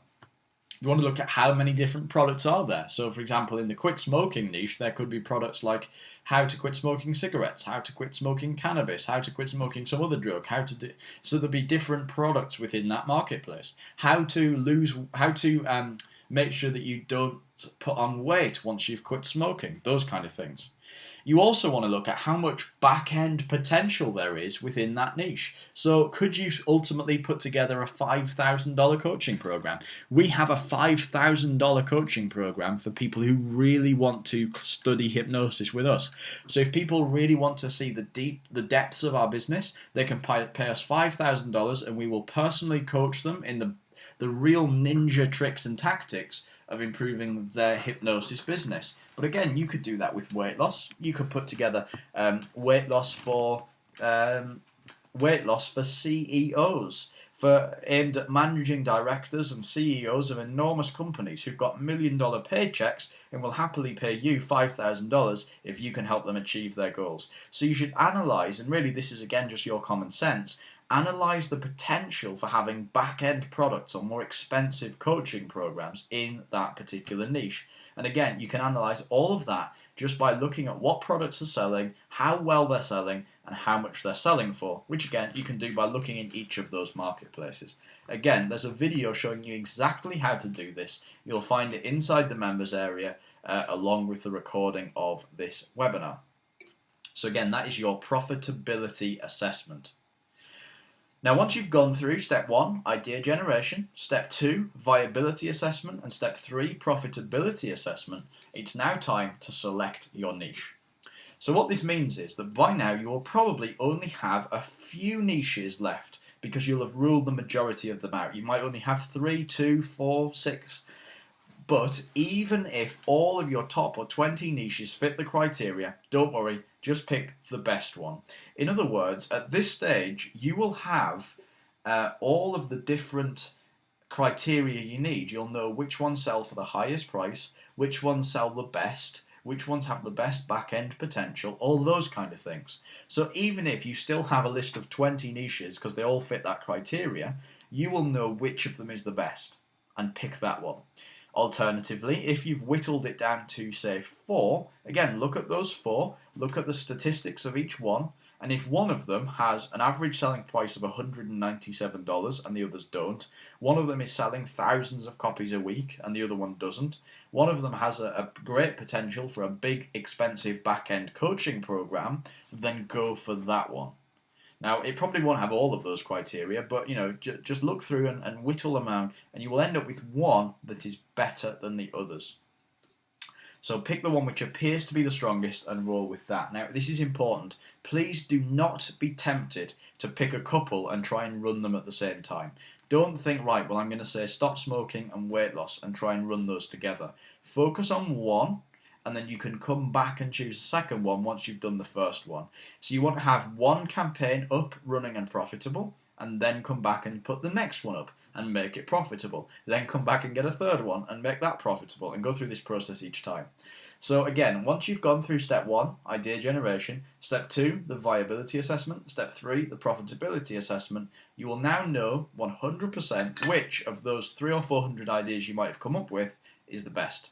In the unlikely event that you get to the end of this and you've ruled out all 10 or 20 niches, don't worry. Go back and grab a different 10 or 20 from your original list of dozens or hundreds and go through step 2 and step 3 again. So when you get to this stage, you literally just apply common sense and personal taste to the research and criteria and statistics that you got and then select it. And again, please do not waste too much time. Pick one, try it. Because the cool thing about this is, with internet marketing, you know, if you set up any business, if you go and set up an offline business like a shop or a restaurant or a hotel, the kind of time and money you have to invest is huge. You have to rent or lease a premises or buy a premises at hundreds of thousands, if not millions of pounds or dollars. You have to take out bank loans, all the rest of it. You have to finance that. With this, that's not true. The most you're going to waste is about $50. Which is what you're going to pay to get your domain name and get your graphics and put your sales letter together and all the rest of it. You're not going to waste a load of money. So if one doesn't work out, well, it doesn't matter. Just scrap it, go back and pick a different one. The chances of you getting through these 3 stages, stage 1, stage 2, and stage 3, and having a bad niche is very, very low. You will pretty much always at least make back what you invested. Probably 10, 20, 30 times more. Okay, so provided you go through this, you will never ever, very rarely anyway, get a bad niche. With that said, my final tips, and I apologise that's been a little bit long, but I wanted to go detailed on it for you. But my final tips for selecting your niche. Number 1, follow this system to the letter. Don't skip any of it. There's only 3 steps. Step 1, generate ideas. Step 2, assess the viability. Step 3, assess the profitability. And I've given you all the tools to do that, and it's free. Number 2, don't waste too much time on it. So make sure you get it done, but don't take forever over it. Step 3, once you've implemented the passive hypnosis profit system in one niche, you can always come back and do it in another. Step 4, common sense plus research equals great results. So research is good, but you also need a little bit of common sense. But common sense and guesswork on its own isn't enough. Step 5. Try and pick a niche that you or someone close to you is interested in or passionate about where possible. Because if you are... Sorry, that's our pet hamster in the background just making a racket. So I apologise if you heard a funny rattling noise then. Tipping his food all over the cage. I have the hamster in my office, so the dog won't eat it. Try and pick a niche which, again, you are interested in or someone you're close to is interested in or passionate about. So if you were once a smoker and you have quit smoking and you're really passionate about the fact that you managed to do it, that would be a great niche. If you were once 30 stone and you're now only 12, again, that would be a great niche because you are genuinely interested in it. You will typically make more money if you are genuinely interested in something. And finally, don't worry if you end up picking a niche which you aren't particularly knowledgeable about for this particular system. Because, in other words, what I mean by that is, if you end up picking the depression niche and you've never done a depression hypnotherapy session before, you don't need to panic about that too much. This will actually still work because, well, it's it with hypnotherapy. You can pretty much learn to treat anything very easily because the system is the same. But at the same time, if you ended up not doing a hypnosis product, if you ended up in the gardening niche and you know nothing about gardening, again, you don't need to worry because next week you'll find out how you can become an overnight expert in any niche and very, very ethically create a product which will deliver great value to everybody. Okay? So those are my final tips for niche selection. So that is the entire niche selection system, not in a nutshell, I'm afraid. It went out on a little bit longer than I'd hoped, but at least you now really fully understand the idea of choosing a niche. So right now, I know there are people at the beginning of this call who are thinking, God, I just don't know. I don't know what to make a product about. There will be other people who are thinking, I know exactly what I'm going to make a product about, but if they go through this system, they may find that that is no longer a suitable niche. On the flip side of that, of course, there will be people who had lots of ideas and just didn't know which one to pick. Whichever one of those you fall into, you now know that you can pick a good, profitable niche for your first campaign. And I emphasize the word first because once you've done this once, you will be hyped up as hell and you'll want to do it again and again and again. So once you've chosen a niche, it's time for step 2 of 4, and don't worry, these are much quicker, which is to choose a name for your product. Okay, so once you've got a niche, you need to choose a name for the product. So in my case, because we're actually going to do this alongside you, so in the case of our example, we're going to make a smoking product. We're going to have a quit smoking niche product. So at this point, I would need to choose a name for my quit smoking product. Okay, so let's look at this. Choosing a really good name for your product is very important. You can't just call it something like lose weight with hypnosis anymore. That just isn't going to cut it. It's not trendy, it's not cool. So chances are there are people out there with products called that, so you're just going to blend in.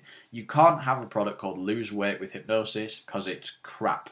Again, in our example, because over the next few weeks, Jonathan and I are actually going to do this system in front of you. We're actually going to make a product, we're going to release it, we're going to make money with it and make it profitable right in front of your eyes to prove that this works. And the one we're going to do is a quit smoking product because we haven't done this system with a quit smoking product yet. So as I said, you have to name it something good. You can't just call it lose weight with hypnosis or quit smoking with hypnosis or cure a phobia with hypnosis. I've seen people do it, but that isn't going to cut it. We live in a branding packed world. We live in a competitive world where only the most creative will survive and thrive. So you need to spend a little bit of time thinking of a cool, catchy name for your product instead. So for example, you might call it the Simple Slimming System instead of the Lose Weight with Hypnosis system. So the ideal name for your product would consist of just 2 or 3 words, preferably with some kind of alliteration in there or clever wordplay.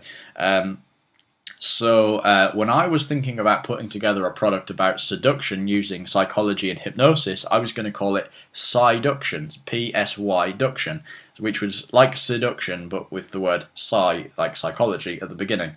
So that was my little cool wordplay thing. Unfortunately, I googled it and found out there was already something out there. There was already a brand called Psyduction, something completely different, but it was already in existence. But that was the kind of thing that I was looking for. Just off the top of my head, if somebody wants to check Google, you said psyduction as in psychology. We haven't spoke about this. I was just thinking that this like covert hypnosis stuff has been a bit sly.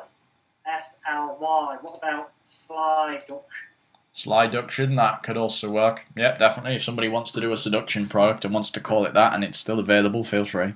So the idea here is that the ideal name would consist of just 2 or 3 words, or one, but 1 to 2 or 3 words, preferably with some kind of alliteration if you've got more than one word, so like, multiple letters the same, or clever wordplay like Psyduction or Slyduction or something like that. So for example, this program, the program you're on right now, is called Passive Hypnosis Profits. It's simple, it's short, it's punchy. It tells you what you're going to achieve. You're going to create passive profits from hypnosis. It has the PP thing, Passive Hypnosis Profits. I like an alliteration sandwich, so the first and the last word have the same letter. That kind of thing. Very, very cool.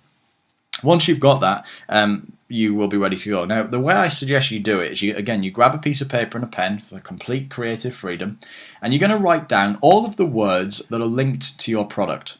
So you need to think about the desired outcome of your future customers, and you need to consider what people want to achieve. So what do they want to achieve? So if they want to get slim, that's where the Simple Slimming System comes from. At the same time, they want to lose weight, so you could call it Wicked Weight Loss. Now again, I don't like that as a name, but you can get the idea. I've literally come up with it in seconds. It's 2 or 3 words and it's got alliteration in it. It's catchy. wickedweightloss.com, that kind of thing. So think about other words that will cover what people are trying to achieve with your product. So Simple Slimming System, Wicked Weight Loss, Lucy's lose weight system. That's probably crap, but you kind of see where I'm coming from with the alliteration and the short catchy thing. So you want to write down all the words linked to your product. Once you've written down all the words that are linked to your product or the outcome that people want to get from your product, you then need to consider what you're selling and think of a catchy word for it. So it's not a CD or an MP3. Well, it might be, but that's not what we're going to call it.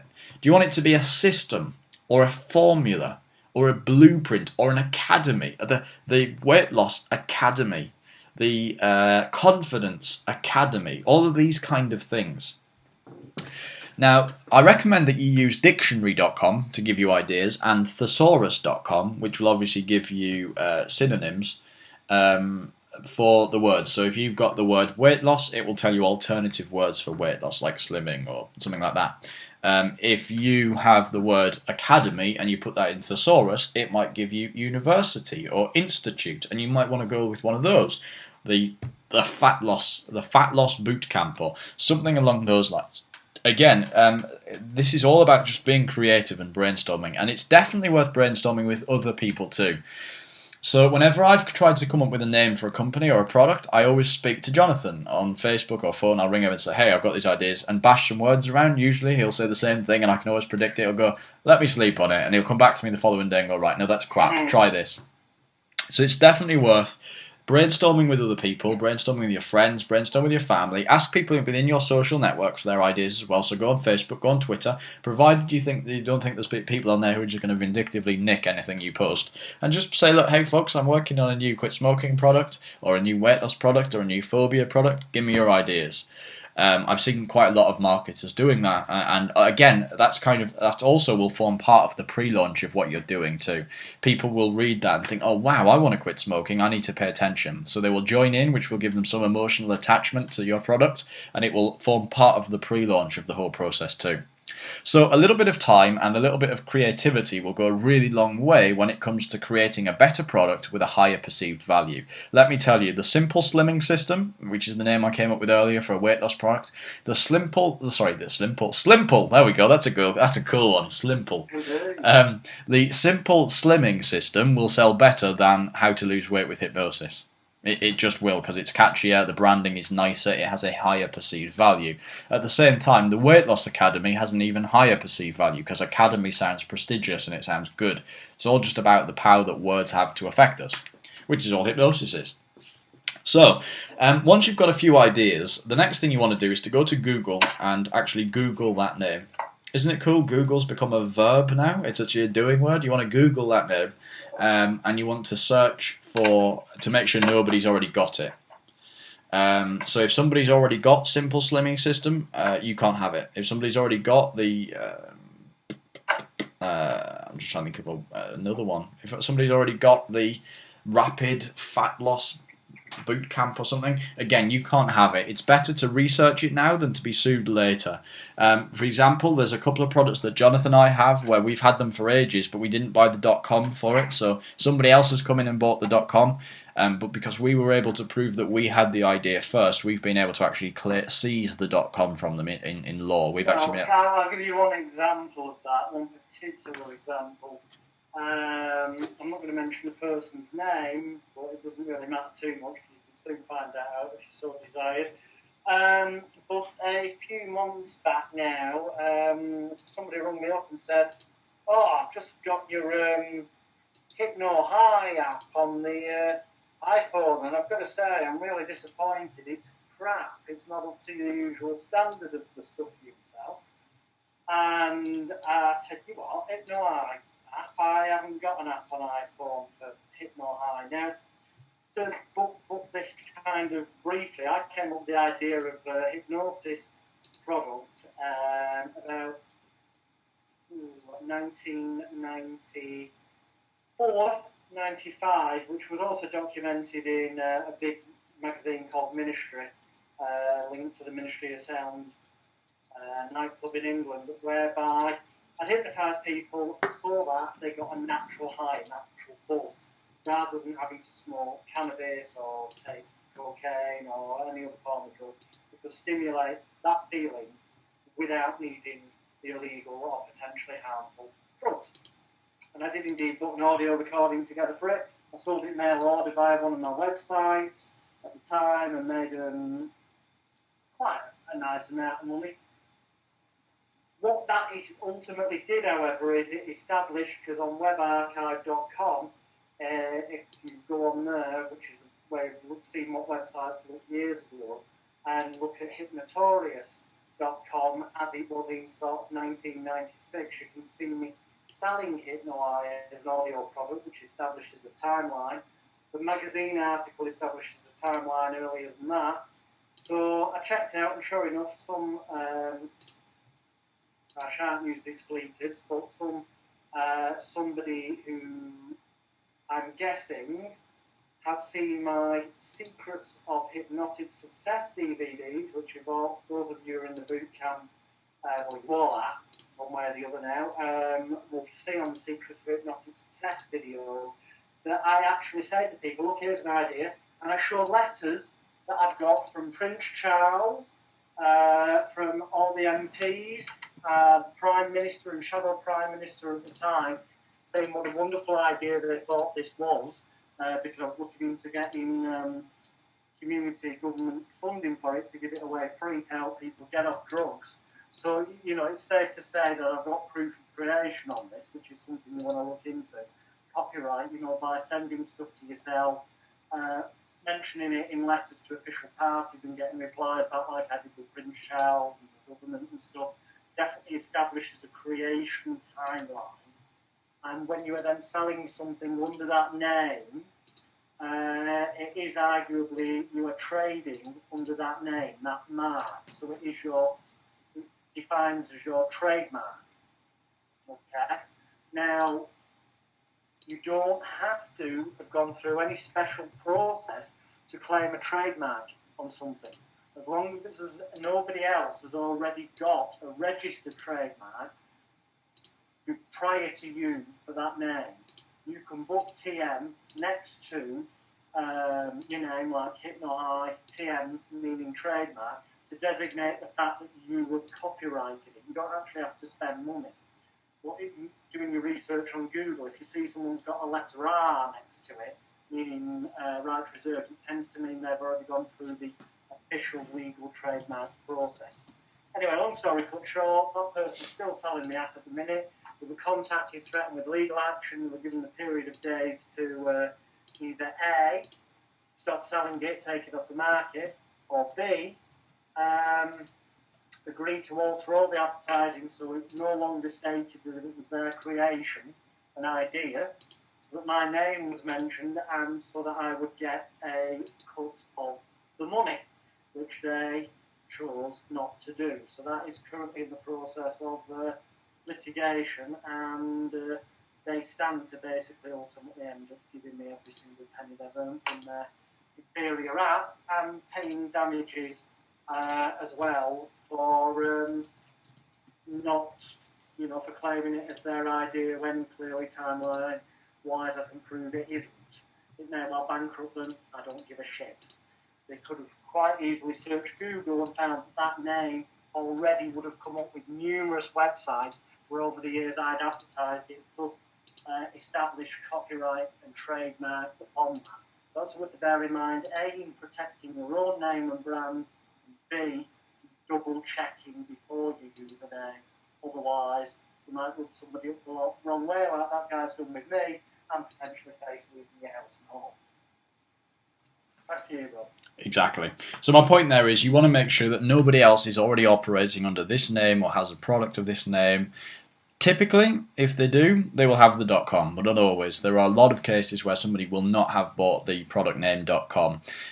So you do want to make sure that you Google quite extensively for the product. If this guy had just searched Hypno-High, he would have found out about Jonathan's thing first. In other words, he can't claim ignorance. He knew about it. But if, on the small off chance that you didn't do this research and you thought of a product which somebody else already had, they could, 6 years down the line after you've sold thousands of dollars worth of it, come along and sue you and give you real legal headaches. So do be very careful and do be very aware of that. It's definitely worth making sure that this happens. And Keith says, and don't get on the wrong side of Jonathan Royle or Alex Smith.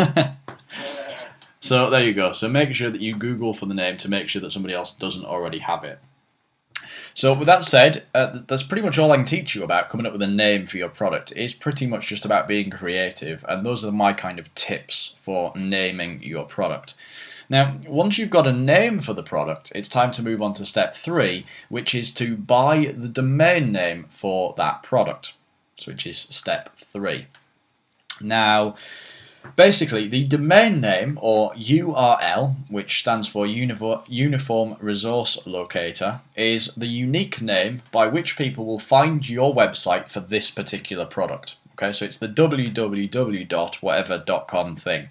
Now, ideally, you want to buy www.yourproductname.com. So if your product is called the Rapid Fat Loss System, then you want to buy rapidfatlossystem.com. Now, if it's available, you can buy it.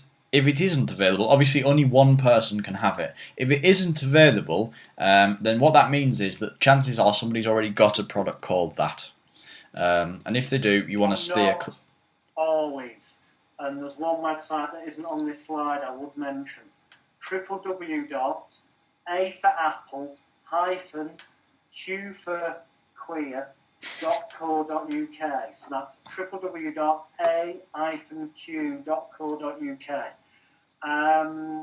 You can search in there the kind of domain name you're looking for, and it will come up and tell you if it's not available. Now, if it says it's not available, click on who is, and it will tell you who's bought it. Now, sometimes that will give you a clue that it's just been bought by a domain name company who thought at some point in the future they'll be able to sell that on at a profit. Not always will it give you that clue though. So if it says it's already taken, type the domain name into Google and search for it and see who's got it. Because I found recently, I was giving some advice on a Facebook group for stage hypnotists, and I was suggesting different new domain names they could use. And I said, I've forgotten which one it was now, but anyway, it's something.com. And I said, I've just searched for it now, and basically everything's available except for the .com. I posted that, and then somebody came back, and I found this out by accident. I never thought of doing it.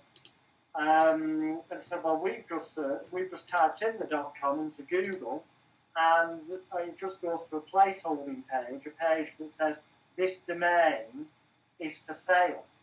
Email us to express an interest. So sometimes people buy domains that they think sound good just to sell them on again.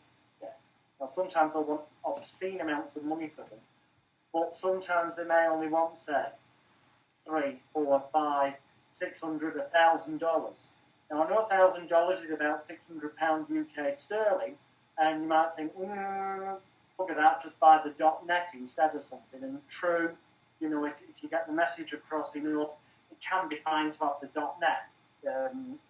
A new tennis coaching niche product and seminar I've just got out, it's online at the minute.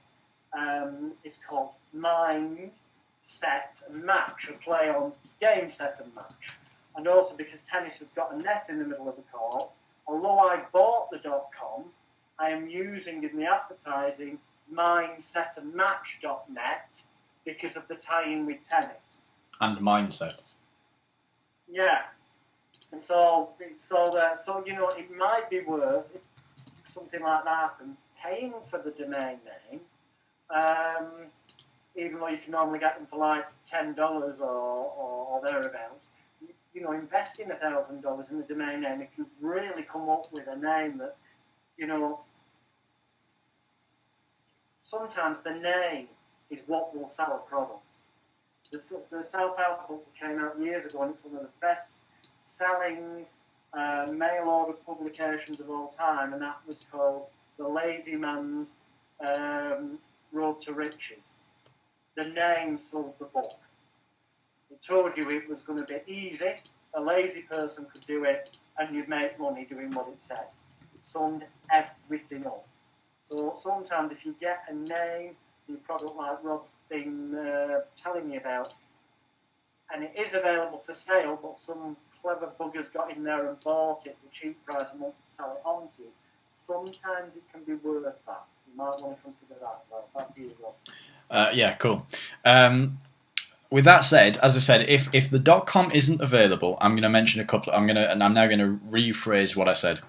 If the .com isn't available, chances are somebody's already selling a product under that name, are planning to sell a product under that name and therefore are already making it.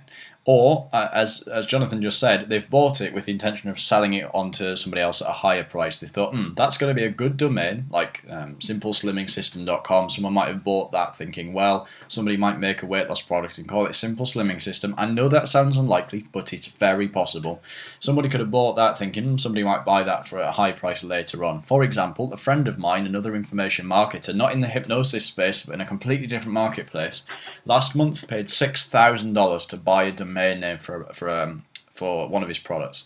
But at the same time, last year he made $4 million in net profit. So he can afford to do that, and he knows that his product's going to be successful. Chances are, at this stage, you're probably not going to want to pay that for any domain, or even $1,000 for the domain. I would recommend come up with a different name for the product. I don't personally like .net domains, but you can get them if you want.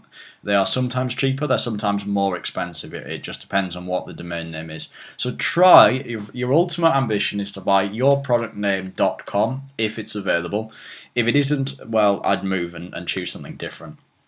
If it is available and it looks like it's probably quite cheap, like a few $100s or less than $100, I'd recommend buying it. If it is available, it should only cost you about $10. You shouldn't pay more than $10 or $15, maybe $20, depending on how premium they consider the domain. But typically, most domain names are about $10. Donna says, "What about those of us in the US?" I'm not quite sure I understand the question. In terms of those of you in the US. Steve says, if you buy a .com address, how long do you own it for? You would buy it for, well, you can buy it for as long as you want. If you want to buy it for 10 years, buy it for 10 years. If you want to buy it for a year, that's fine, and they will warn you 60 days before it expires when you can then buy it again. So typically it's $10 a year, which, again, a lot of people, I've seen so many people go, oh my god, I don't want to pay $10 a year for something. But bear in mind, you only have to sell one copy of your product a year to make that back. So, don't panic about that. So yeah, if you buy a .com address or any domain name, you will if you buy it at its minimum term, you will own it for a year and then you'll renew it year on year. But they'll give you a good 30 to 60 days to renew it so that nobody else can jump in there and buy it. I have lost domains before because I bought them, I let them expire, and then somebody else jumped in first. Donna says, Alex mentioned the aq.co.uk website. Do we have to... right, that will, despite the fact that that will, free tool on it, yeah, it works worldwide because domain names are a worldwide register, so it doesn't matter whereabouts you are in the world. A .com domain name is a .com domain anywhere in the world, so you can do this whois search. You can also do them at whois.com. If you go to whois.com, that's whois.com, whois.com, you can do a whois search on any domain name. So if you want to find out who owns a domain name, you can do that and it will tell you, but it doesn't matter where you are in the world, that applies. So, as I said, we're kind of unlikely because chances are if you've thought of a cool name for your product, there's a fair chance it will be available. So the way you do it is you go to a website, and there are three that we recommend. There's GoDaddy.com, it's probably the world's premier domain supplier, Namecheap.com, and names.co.uk. Typically I've used GoDaddy and Namecheap. I know Jonathan uses names.co.uk a lot. I know, again, although that's a British domain, I think it's actually owned by an American company, but regardless it will work anywhere in the world. So what you would do is you would go to GoDaddy.com, Namecheap.com, or names.co.uk.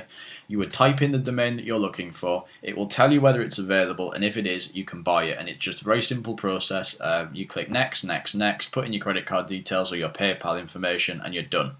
Very, very easy indeed. Again, in the members area, along with the recording of this webinar, there will be a video where I'll show you exactly how to do that with GoDaddy.com, so you can just copy that through. Okay. Now, if you already have your own web hosting for your own website and you plan on using that, you can also buy the domain name through them as well. So most web hosts will also sell you a domain if you go to the domain buying section. So if you already have web hosting and you want to get the domain name from them, feel free. But as I said, in the Passive Hypnosis Profits members area on the Module 1 page, you'll find a video where I'll show you exactly how to purchase your domain name. You can look over my shoulder and I'll show you exactly what to do. So just to recap what we've done so far, step 1, choose a niche. Step 2, come up with a name for your product. Step 3, buy the domain name for your product, which brings us on to step 4 of this system, which is to set up your web hosting account with us. So, or anybody else, so I'll clarify that. Web hosting is kind of the online space that you will use to build your business. So if you were going to buy, if you were going to set up a restaurant or a hotel, you would probably buy some land and build the hotel. Or you would buy a building and have it converted into a hotel, but you'd need some kind of space. Now, obviously, we don't need that because most of our businesses will be built from a spare bedroom in our house. But web hosting is the kind of the online space. That's how I like to think of it. So you buy some space and you build your business on the internet. And it's a little bit like on your computer, there is a certain amount of space, a certain amount of file space where you can store your files. And when you get that amount of space filled up, you can't fill any more. So web hosting, you buy some online space where you will store all of the files that make your website. So all of the pages that make up your website will be different files, and you can upload those to your virtual hard disk, if you like. That's your web hosting. Now again, if you already have a profitable business as a hypnotherapist, a stage hypnotist, a psychic, a magician, a mentalist, you may already have your own web hosting to advertise your services. And if you want to use them, that's okay if that's something you feel comfortable doing. But as part of this course, as I mentioned, we've negotiated a year, well, we're actually paying for it, but negotiated a year of free web hosting with our web host. So this is the exact same web hosting that we use. Ordinarily, this would cost you about $107 a year, something like that. But we've arranged 12 months of hosting for free. So you need to go away and buy your domain, which I've just mentioned, for like $10. But once you've got that, you can set up a hosting account with us, and you can point that domain name across to the hosting account. So if you want to use your hosting, that's fine. If you want to use our hosting, I need to manually set up your account, okay? So you would need to email me. My email address is robert@elitehypnosisbootcamp.com. It's on the screen there. Again, there'll be a link to that inside the members area. robert@elitehypnosisbootcamp.com. And basically what I'll do is between now and Sunday, I will set up your hosting account. So between now and the next webinar, I'll have my staff set up your hosting account.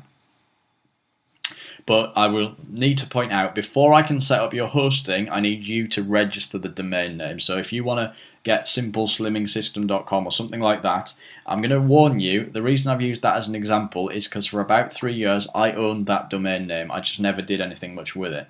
So I can't remember if I still own it or not. If I do, then it won't be available.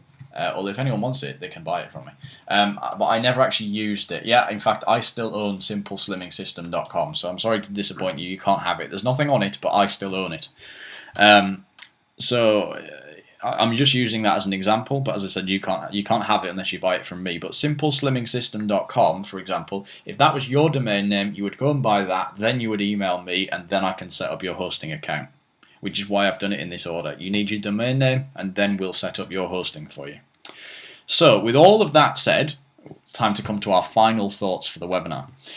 By the end of this module, you should understand how to get a niche for your first product, then a name for your first product, then a domain name for your product, which would ideally be yourproductname.com, simpleslimmingsystem.com, slimple.com, sliduction.com, sliduction.com, whatever, and a web hosting package, which we're giving you. You need to get all of that by the next module. By that time, we're going to then show you in this webinar next week, or on Sunday, how to make the product. So now we've laid the foundations for your business. On Sunday, we'll show you how to make your product. We're really powering through this, all right? I want to get this as much content into this, as much helpful, valuable content as I can, but also push you forward as quickly as possible and get you profiting. So what we're going to do is within 72 hours, actually it says 48, but it should be 72. Within 72 hours, this recording of this webinar will be added into the members area, along with full video instructions showing you how to do all of the niche research, how to set up your domain name, how to do all of that. Everything I've shown you in this webinar, there will be a video to walk you through the process, and that will be added to the members area along with this webinar recording within 72 hours of today. Once that's done, you will then be able to go through and actually do it all. And then on Sunday, we'll show you how to create the product. So as I mentioned, over the next few weeks, Jonathan and I are going to actually go through the whole passive hypnosis profit system with you. We're going to make a smoking product. You might want to make a smoking product too. That's up to you. We're not frightened of the competition, and you shouldn't be either, because as I said, people who are really serious about getting things will buy lots of products to help them do it. So you need to... you might want to do a weight loss product, a phobia product, a gardening product, a dog training product, anything you want, but we're going to do a smoking product to prove that this system actually works. So on Sunday of next week, we will have come up with a website, we'll have come up with a branding, we'll have come up with all of the things we've talked about in this module, and you will have done the same hopefully too, and then we can start making the product. So you need to keep your eye on this, on the members area and on your email address where we'll send you that. Arjan says, there are providers that sell the domain name for $1 for the first year, but they charge $7 for redirecting the traffic to your web host. Okay, I've not come across those providers. I have never do it. The small print is that they own the domain name. You're using it, you're essentially renting it. Some of them are scamming it that way. There's other ones that scam it that you have to pay for their web hosting. You get the domain name for next to nothing. The trouble is with that, you end up paying over the odds for the web hosting. It is always better, without doubt, to use somewhere such as we've suggested and buy the domain name so it's registered in your name. You've got it and you can point it anywhere you want at any time, so that if anything was ever to go, God forbid, but say the company you were hosting with was to go tits up out of business, you could in a split second go online and redirect yourself, your web name, wherever you want it. Always safer to warn. Okay, yeah, so avoid that, avoid what Arjan just mentioned. The other thing is, Arjan said, if you buy the domain name from the company that you're hosting with, then you don't need to pay for the redirecting.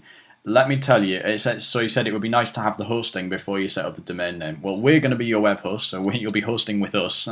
But that aside from that, we're not going to sell you the domain. We don't want to take any money off you here or anything. If you buy it from GoDaddy.com, Namecheap.com, or Names.co.uk, it is completely kosher. It's completely safe. You will not have to pay for redirecting traffic to the domain. You will not pay anything. You pay the one-off domain price.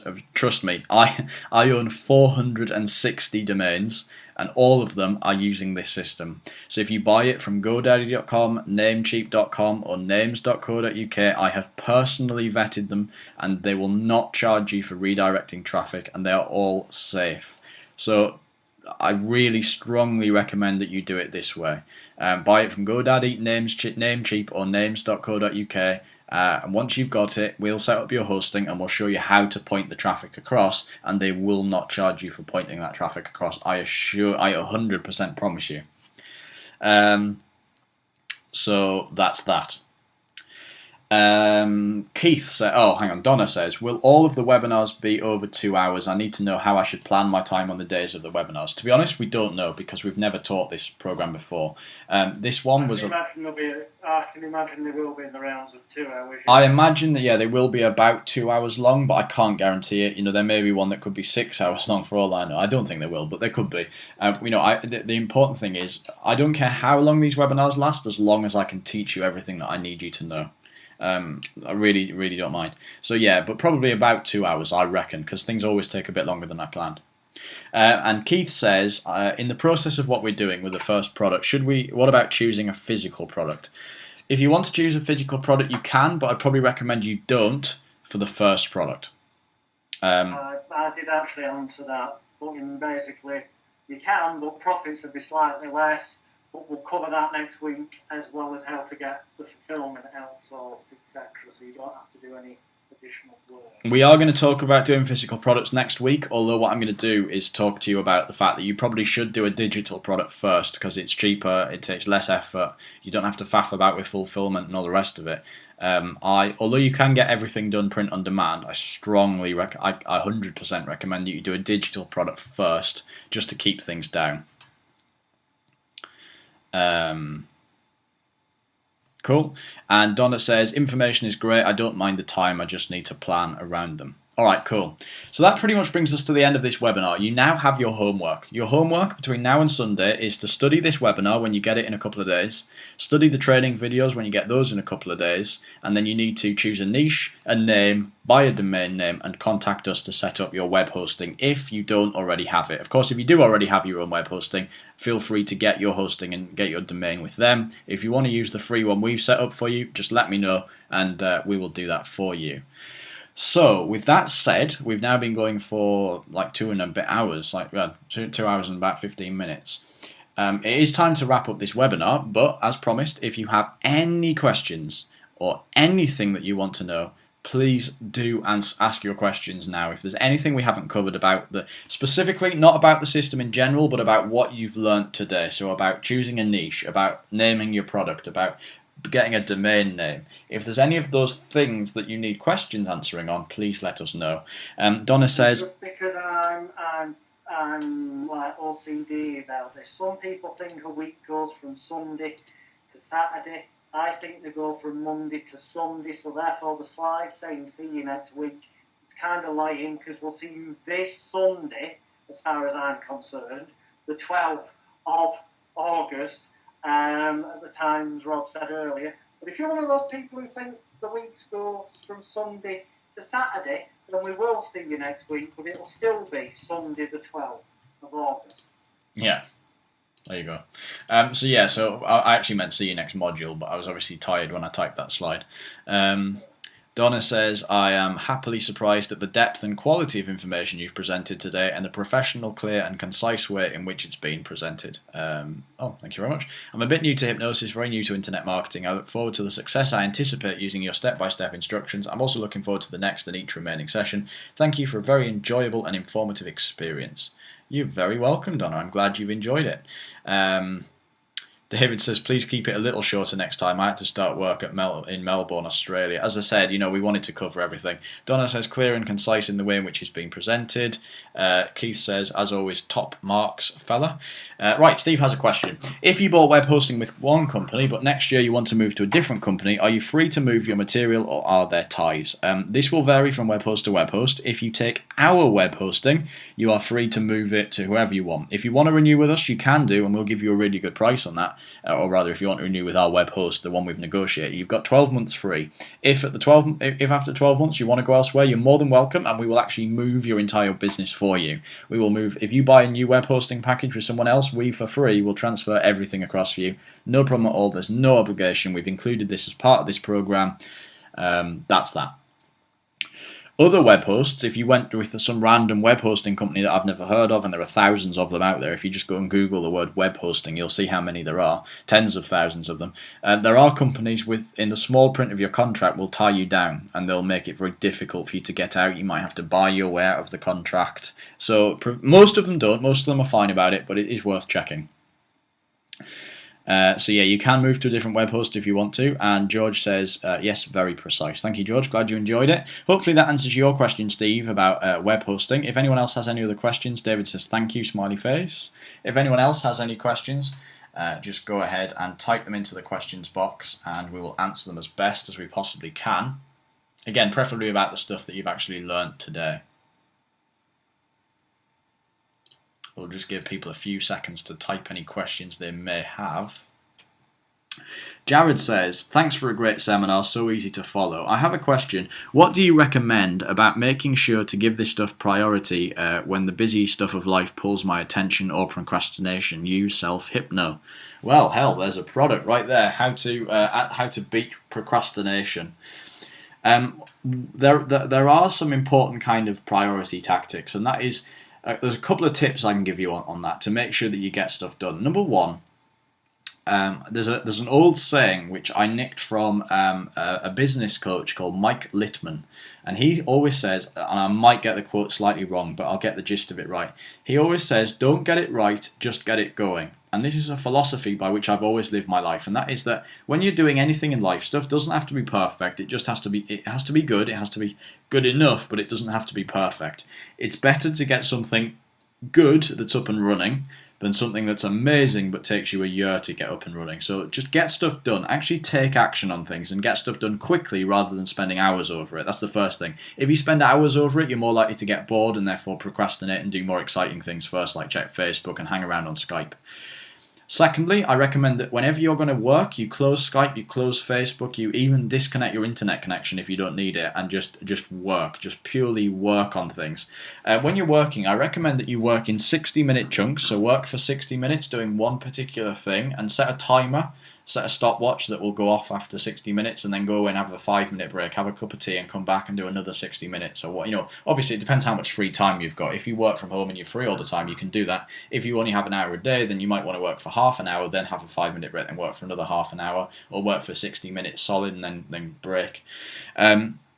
So that's the other thing. I recommend that you use daily to-do lists and daily did lists. So you want to actually, at the end of every day, you want to make a list of tasks that you want to achieve tomorrow, and at the end of each day, you want to make a list of tasks that you did that day. Literally, it only take you 5 minutes. Write down everything you got done that day, and then the following day, and then any task you didn't get done that you planned to will roll over for the following day. Again, that's just a nice little productivity tip that I recommend. Daily to-do lists and daily did lists.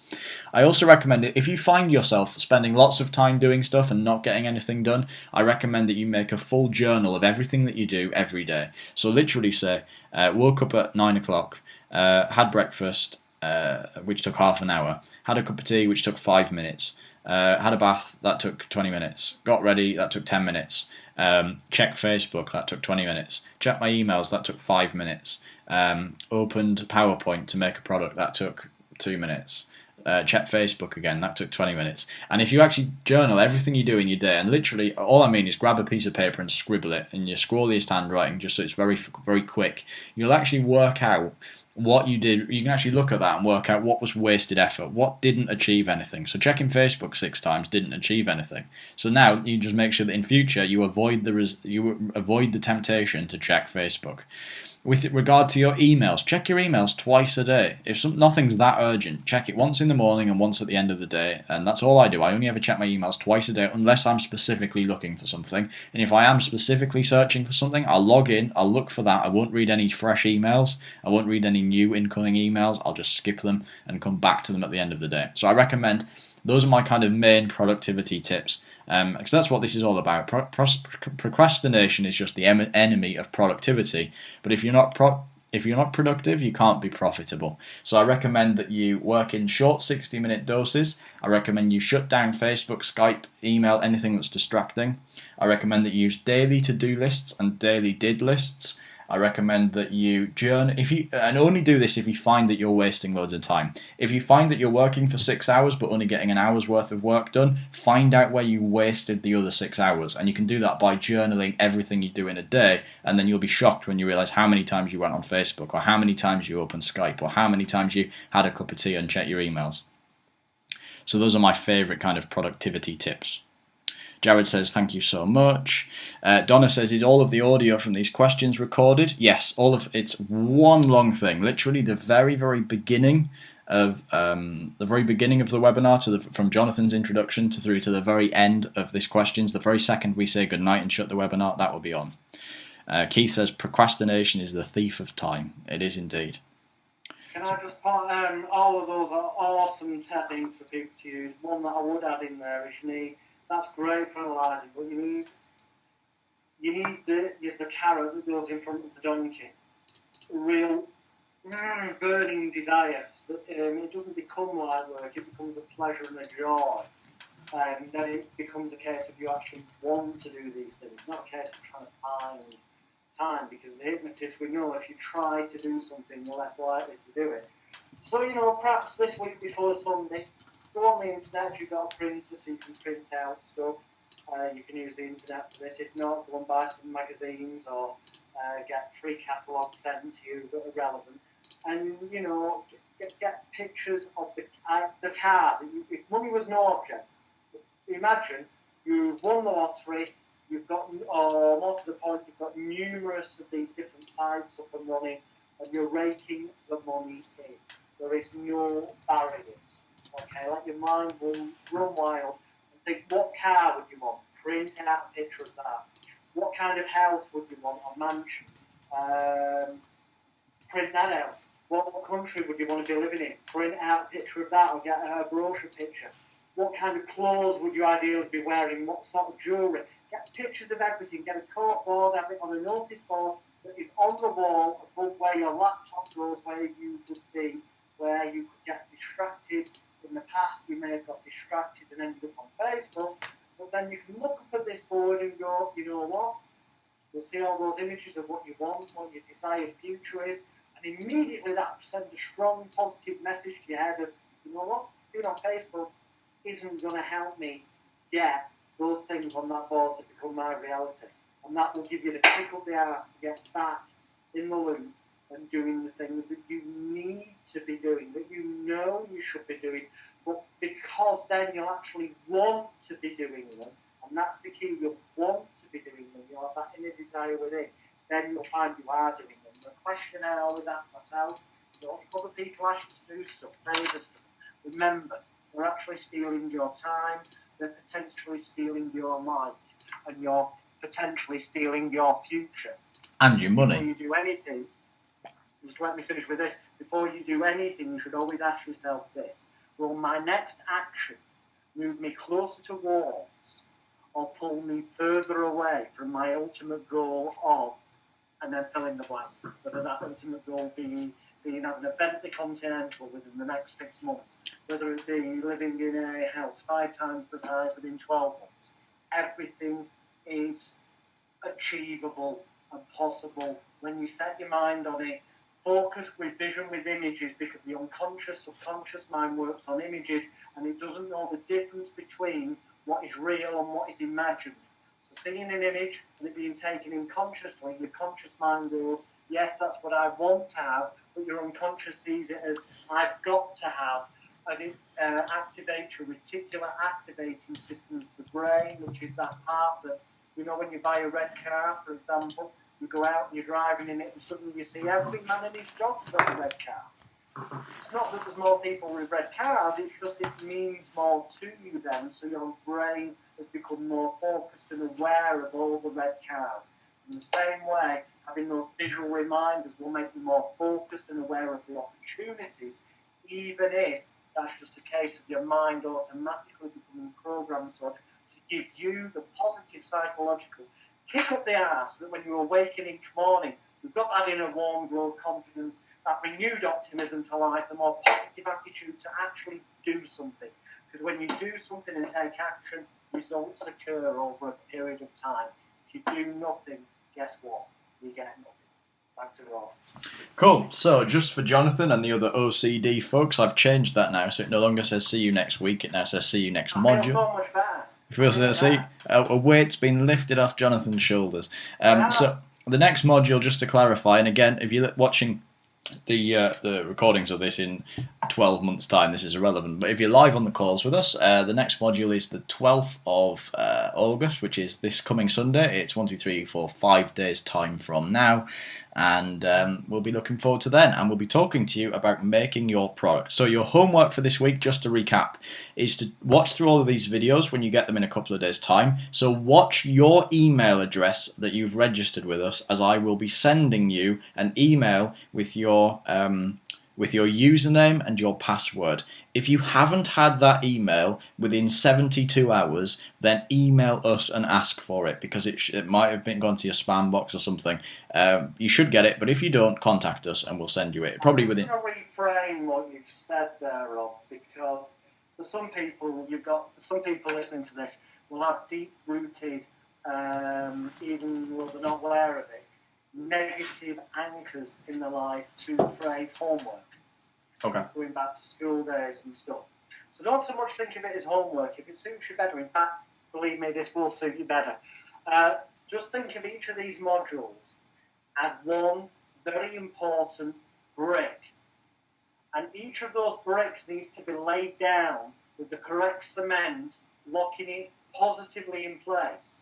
So the time from one brick being given to you until you get the next brick on Sunday is when you need to be putting the cement on. And the cement is, you create that cement, by taking the action on the suggestions that have been given. So add the cement to your brick so that on Sunday that one's firmly fixed in place. So then we can give you the next brick in that wall, which will build up to be high enough for you to climb up on top of by the end of these modules and be able to see brightly and positively exactly what you dream, want and desire becoming your reality and getting closer to you in every way. So that's what you need to do. Between now and Sunday, you need to watch all of these videos, which will be given to you, as I said, within 48 to 72 hours. You need to choose your very own niche for your first campaign. You need to choose a name for your product, which we've talked about. You need to buy the domain name for that product, which will be yourproductname.com. And then if you need it, you need to contact me, Robert, at elitehypnosisbootcamp.com and ask me to set up your web hosting. All of that will be listed for you as your little kind of assignment, if you like, for in the members area within the next couple of days. And we will meet again this time on Sunday, which is 5 p.m. EDT. That's 10 p.m. if you're in the UK. And we will be able to talk about making your product itself, getting it ready for sale. So watch your emails over the next week, as you will be receiving emails from us with your login details for the members area. You'll be receiving an email from us with the link for the next webinar, which is on Sunday, and then we'll be all ready to progress and go from here. So that's pretty much it from me. There are no other questions in the chat box so far.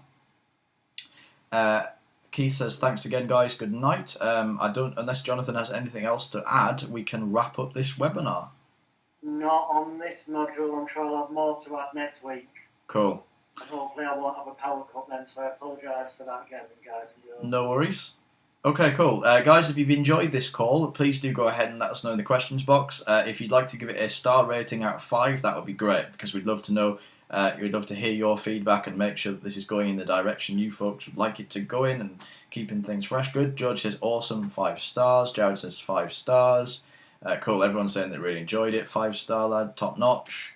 Good. All right. Cool. Everyone's 5 stars. Good. 5 stars. 5 stars. 5 stars. Good. Everyone's enjoying it. Awesome. Very much 5 stars. Cool. Thank you, Keith. Right. Well, in that case, this is Robert Temple signing out.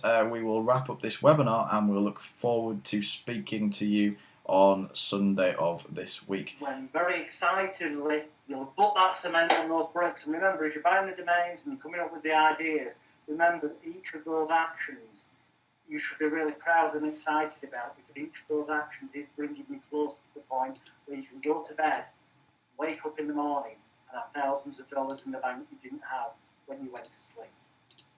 Happy days. Thanks so much for joining us, everyone. We'll talk to you very soon. Bye for now.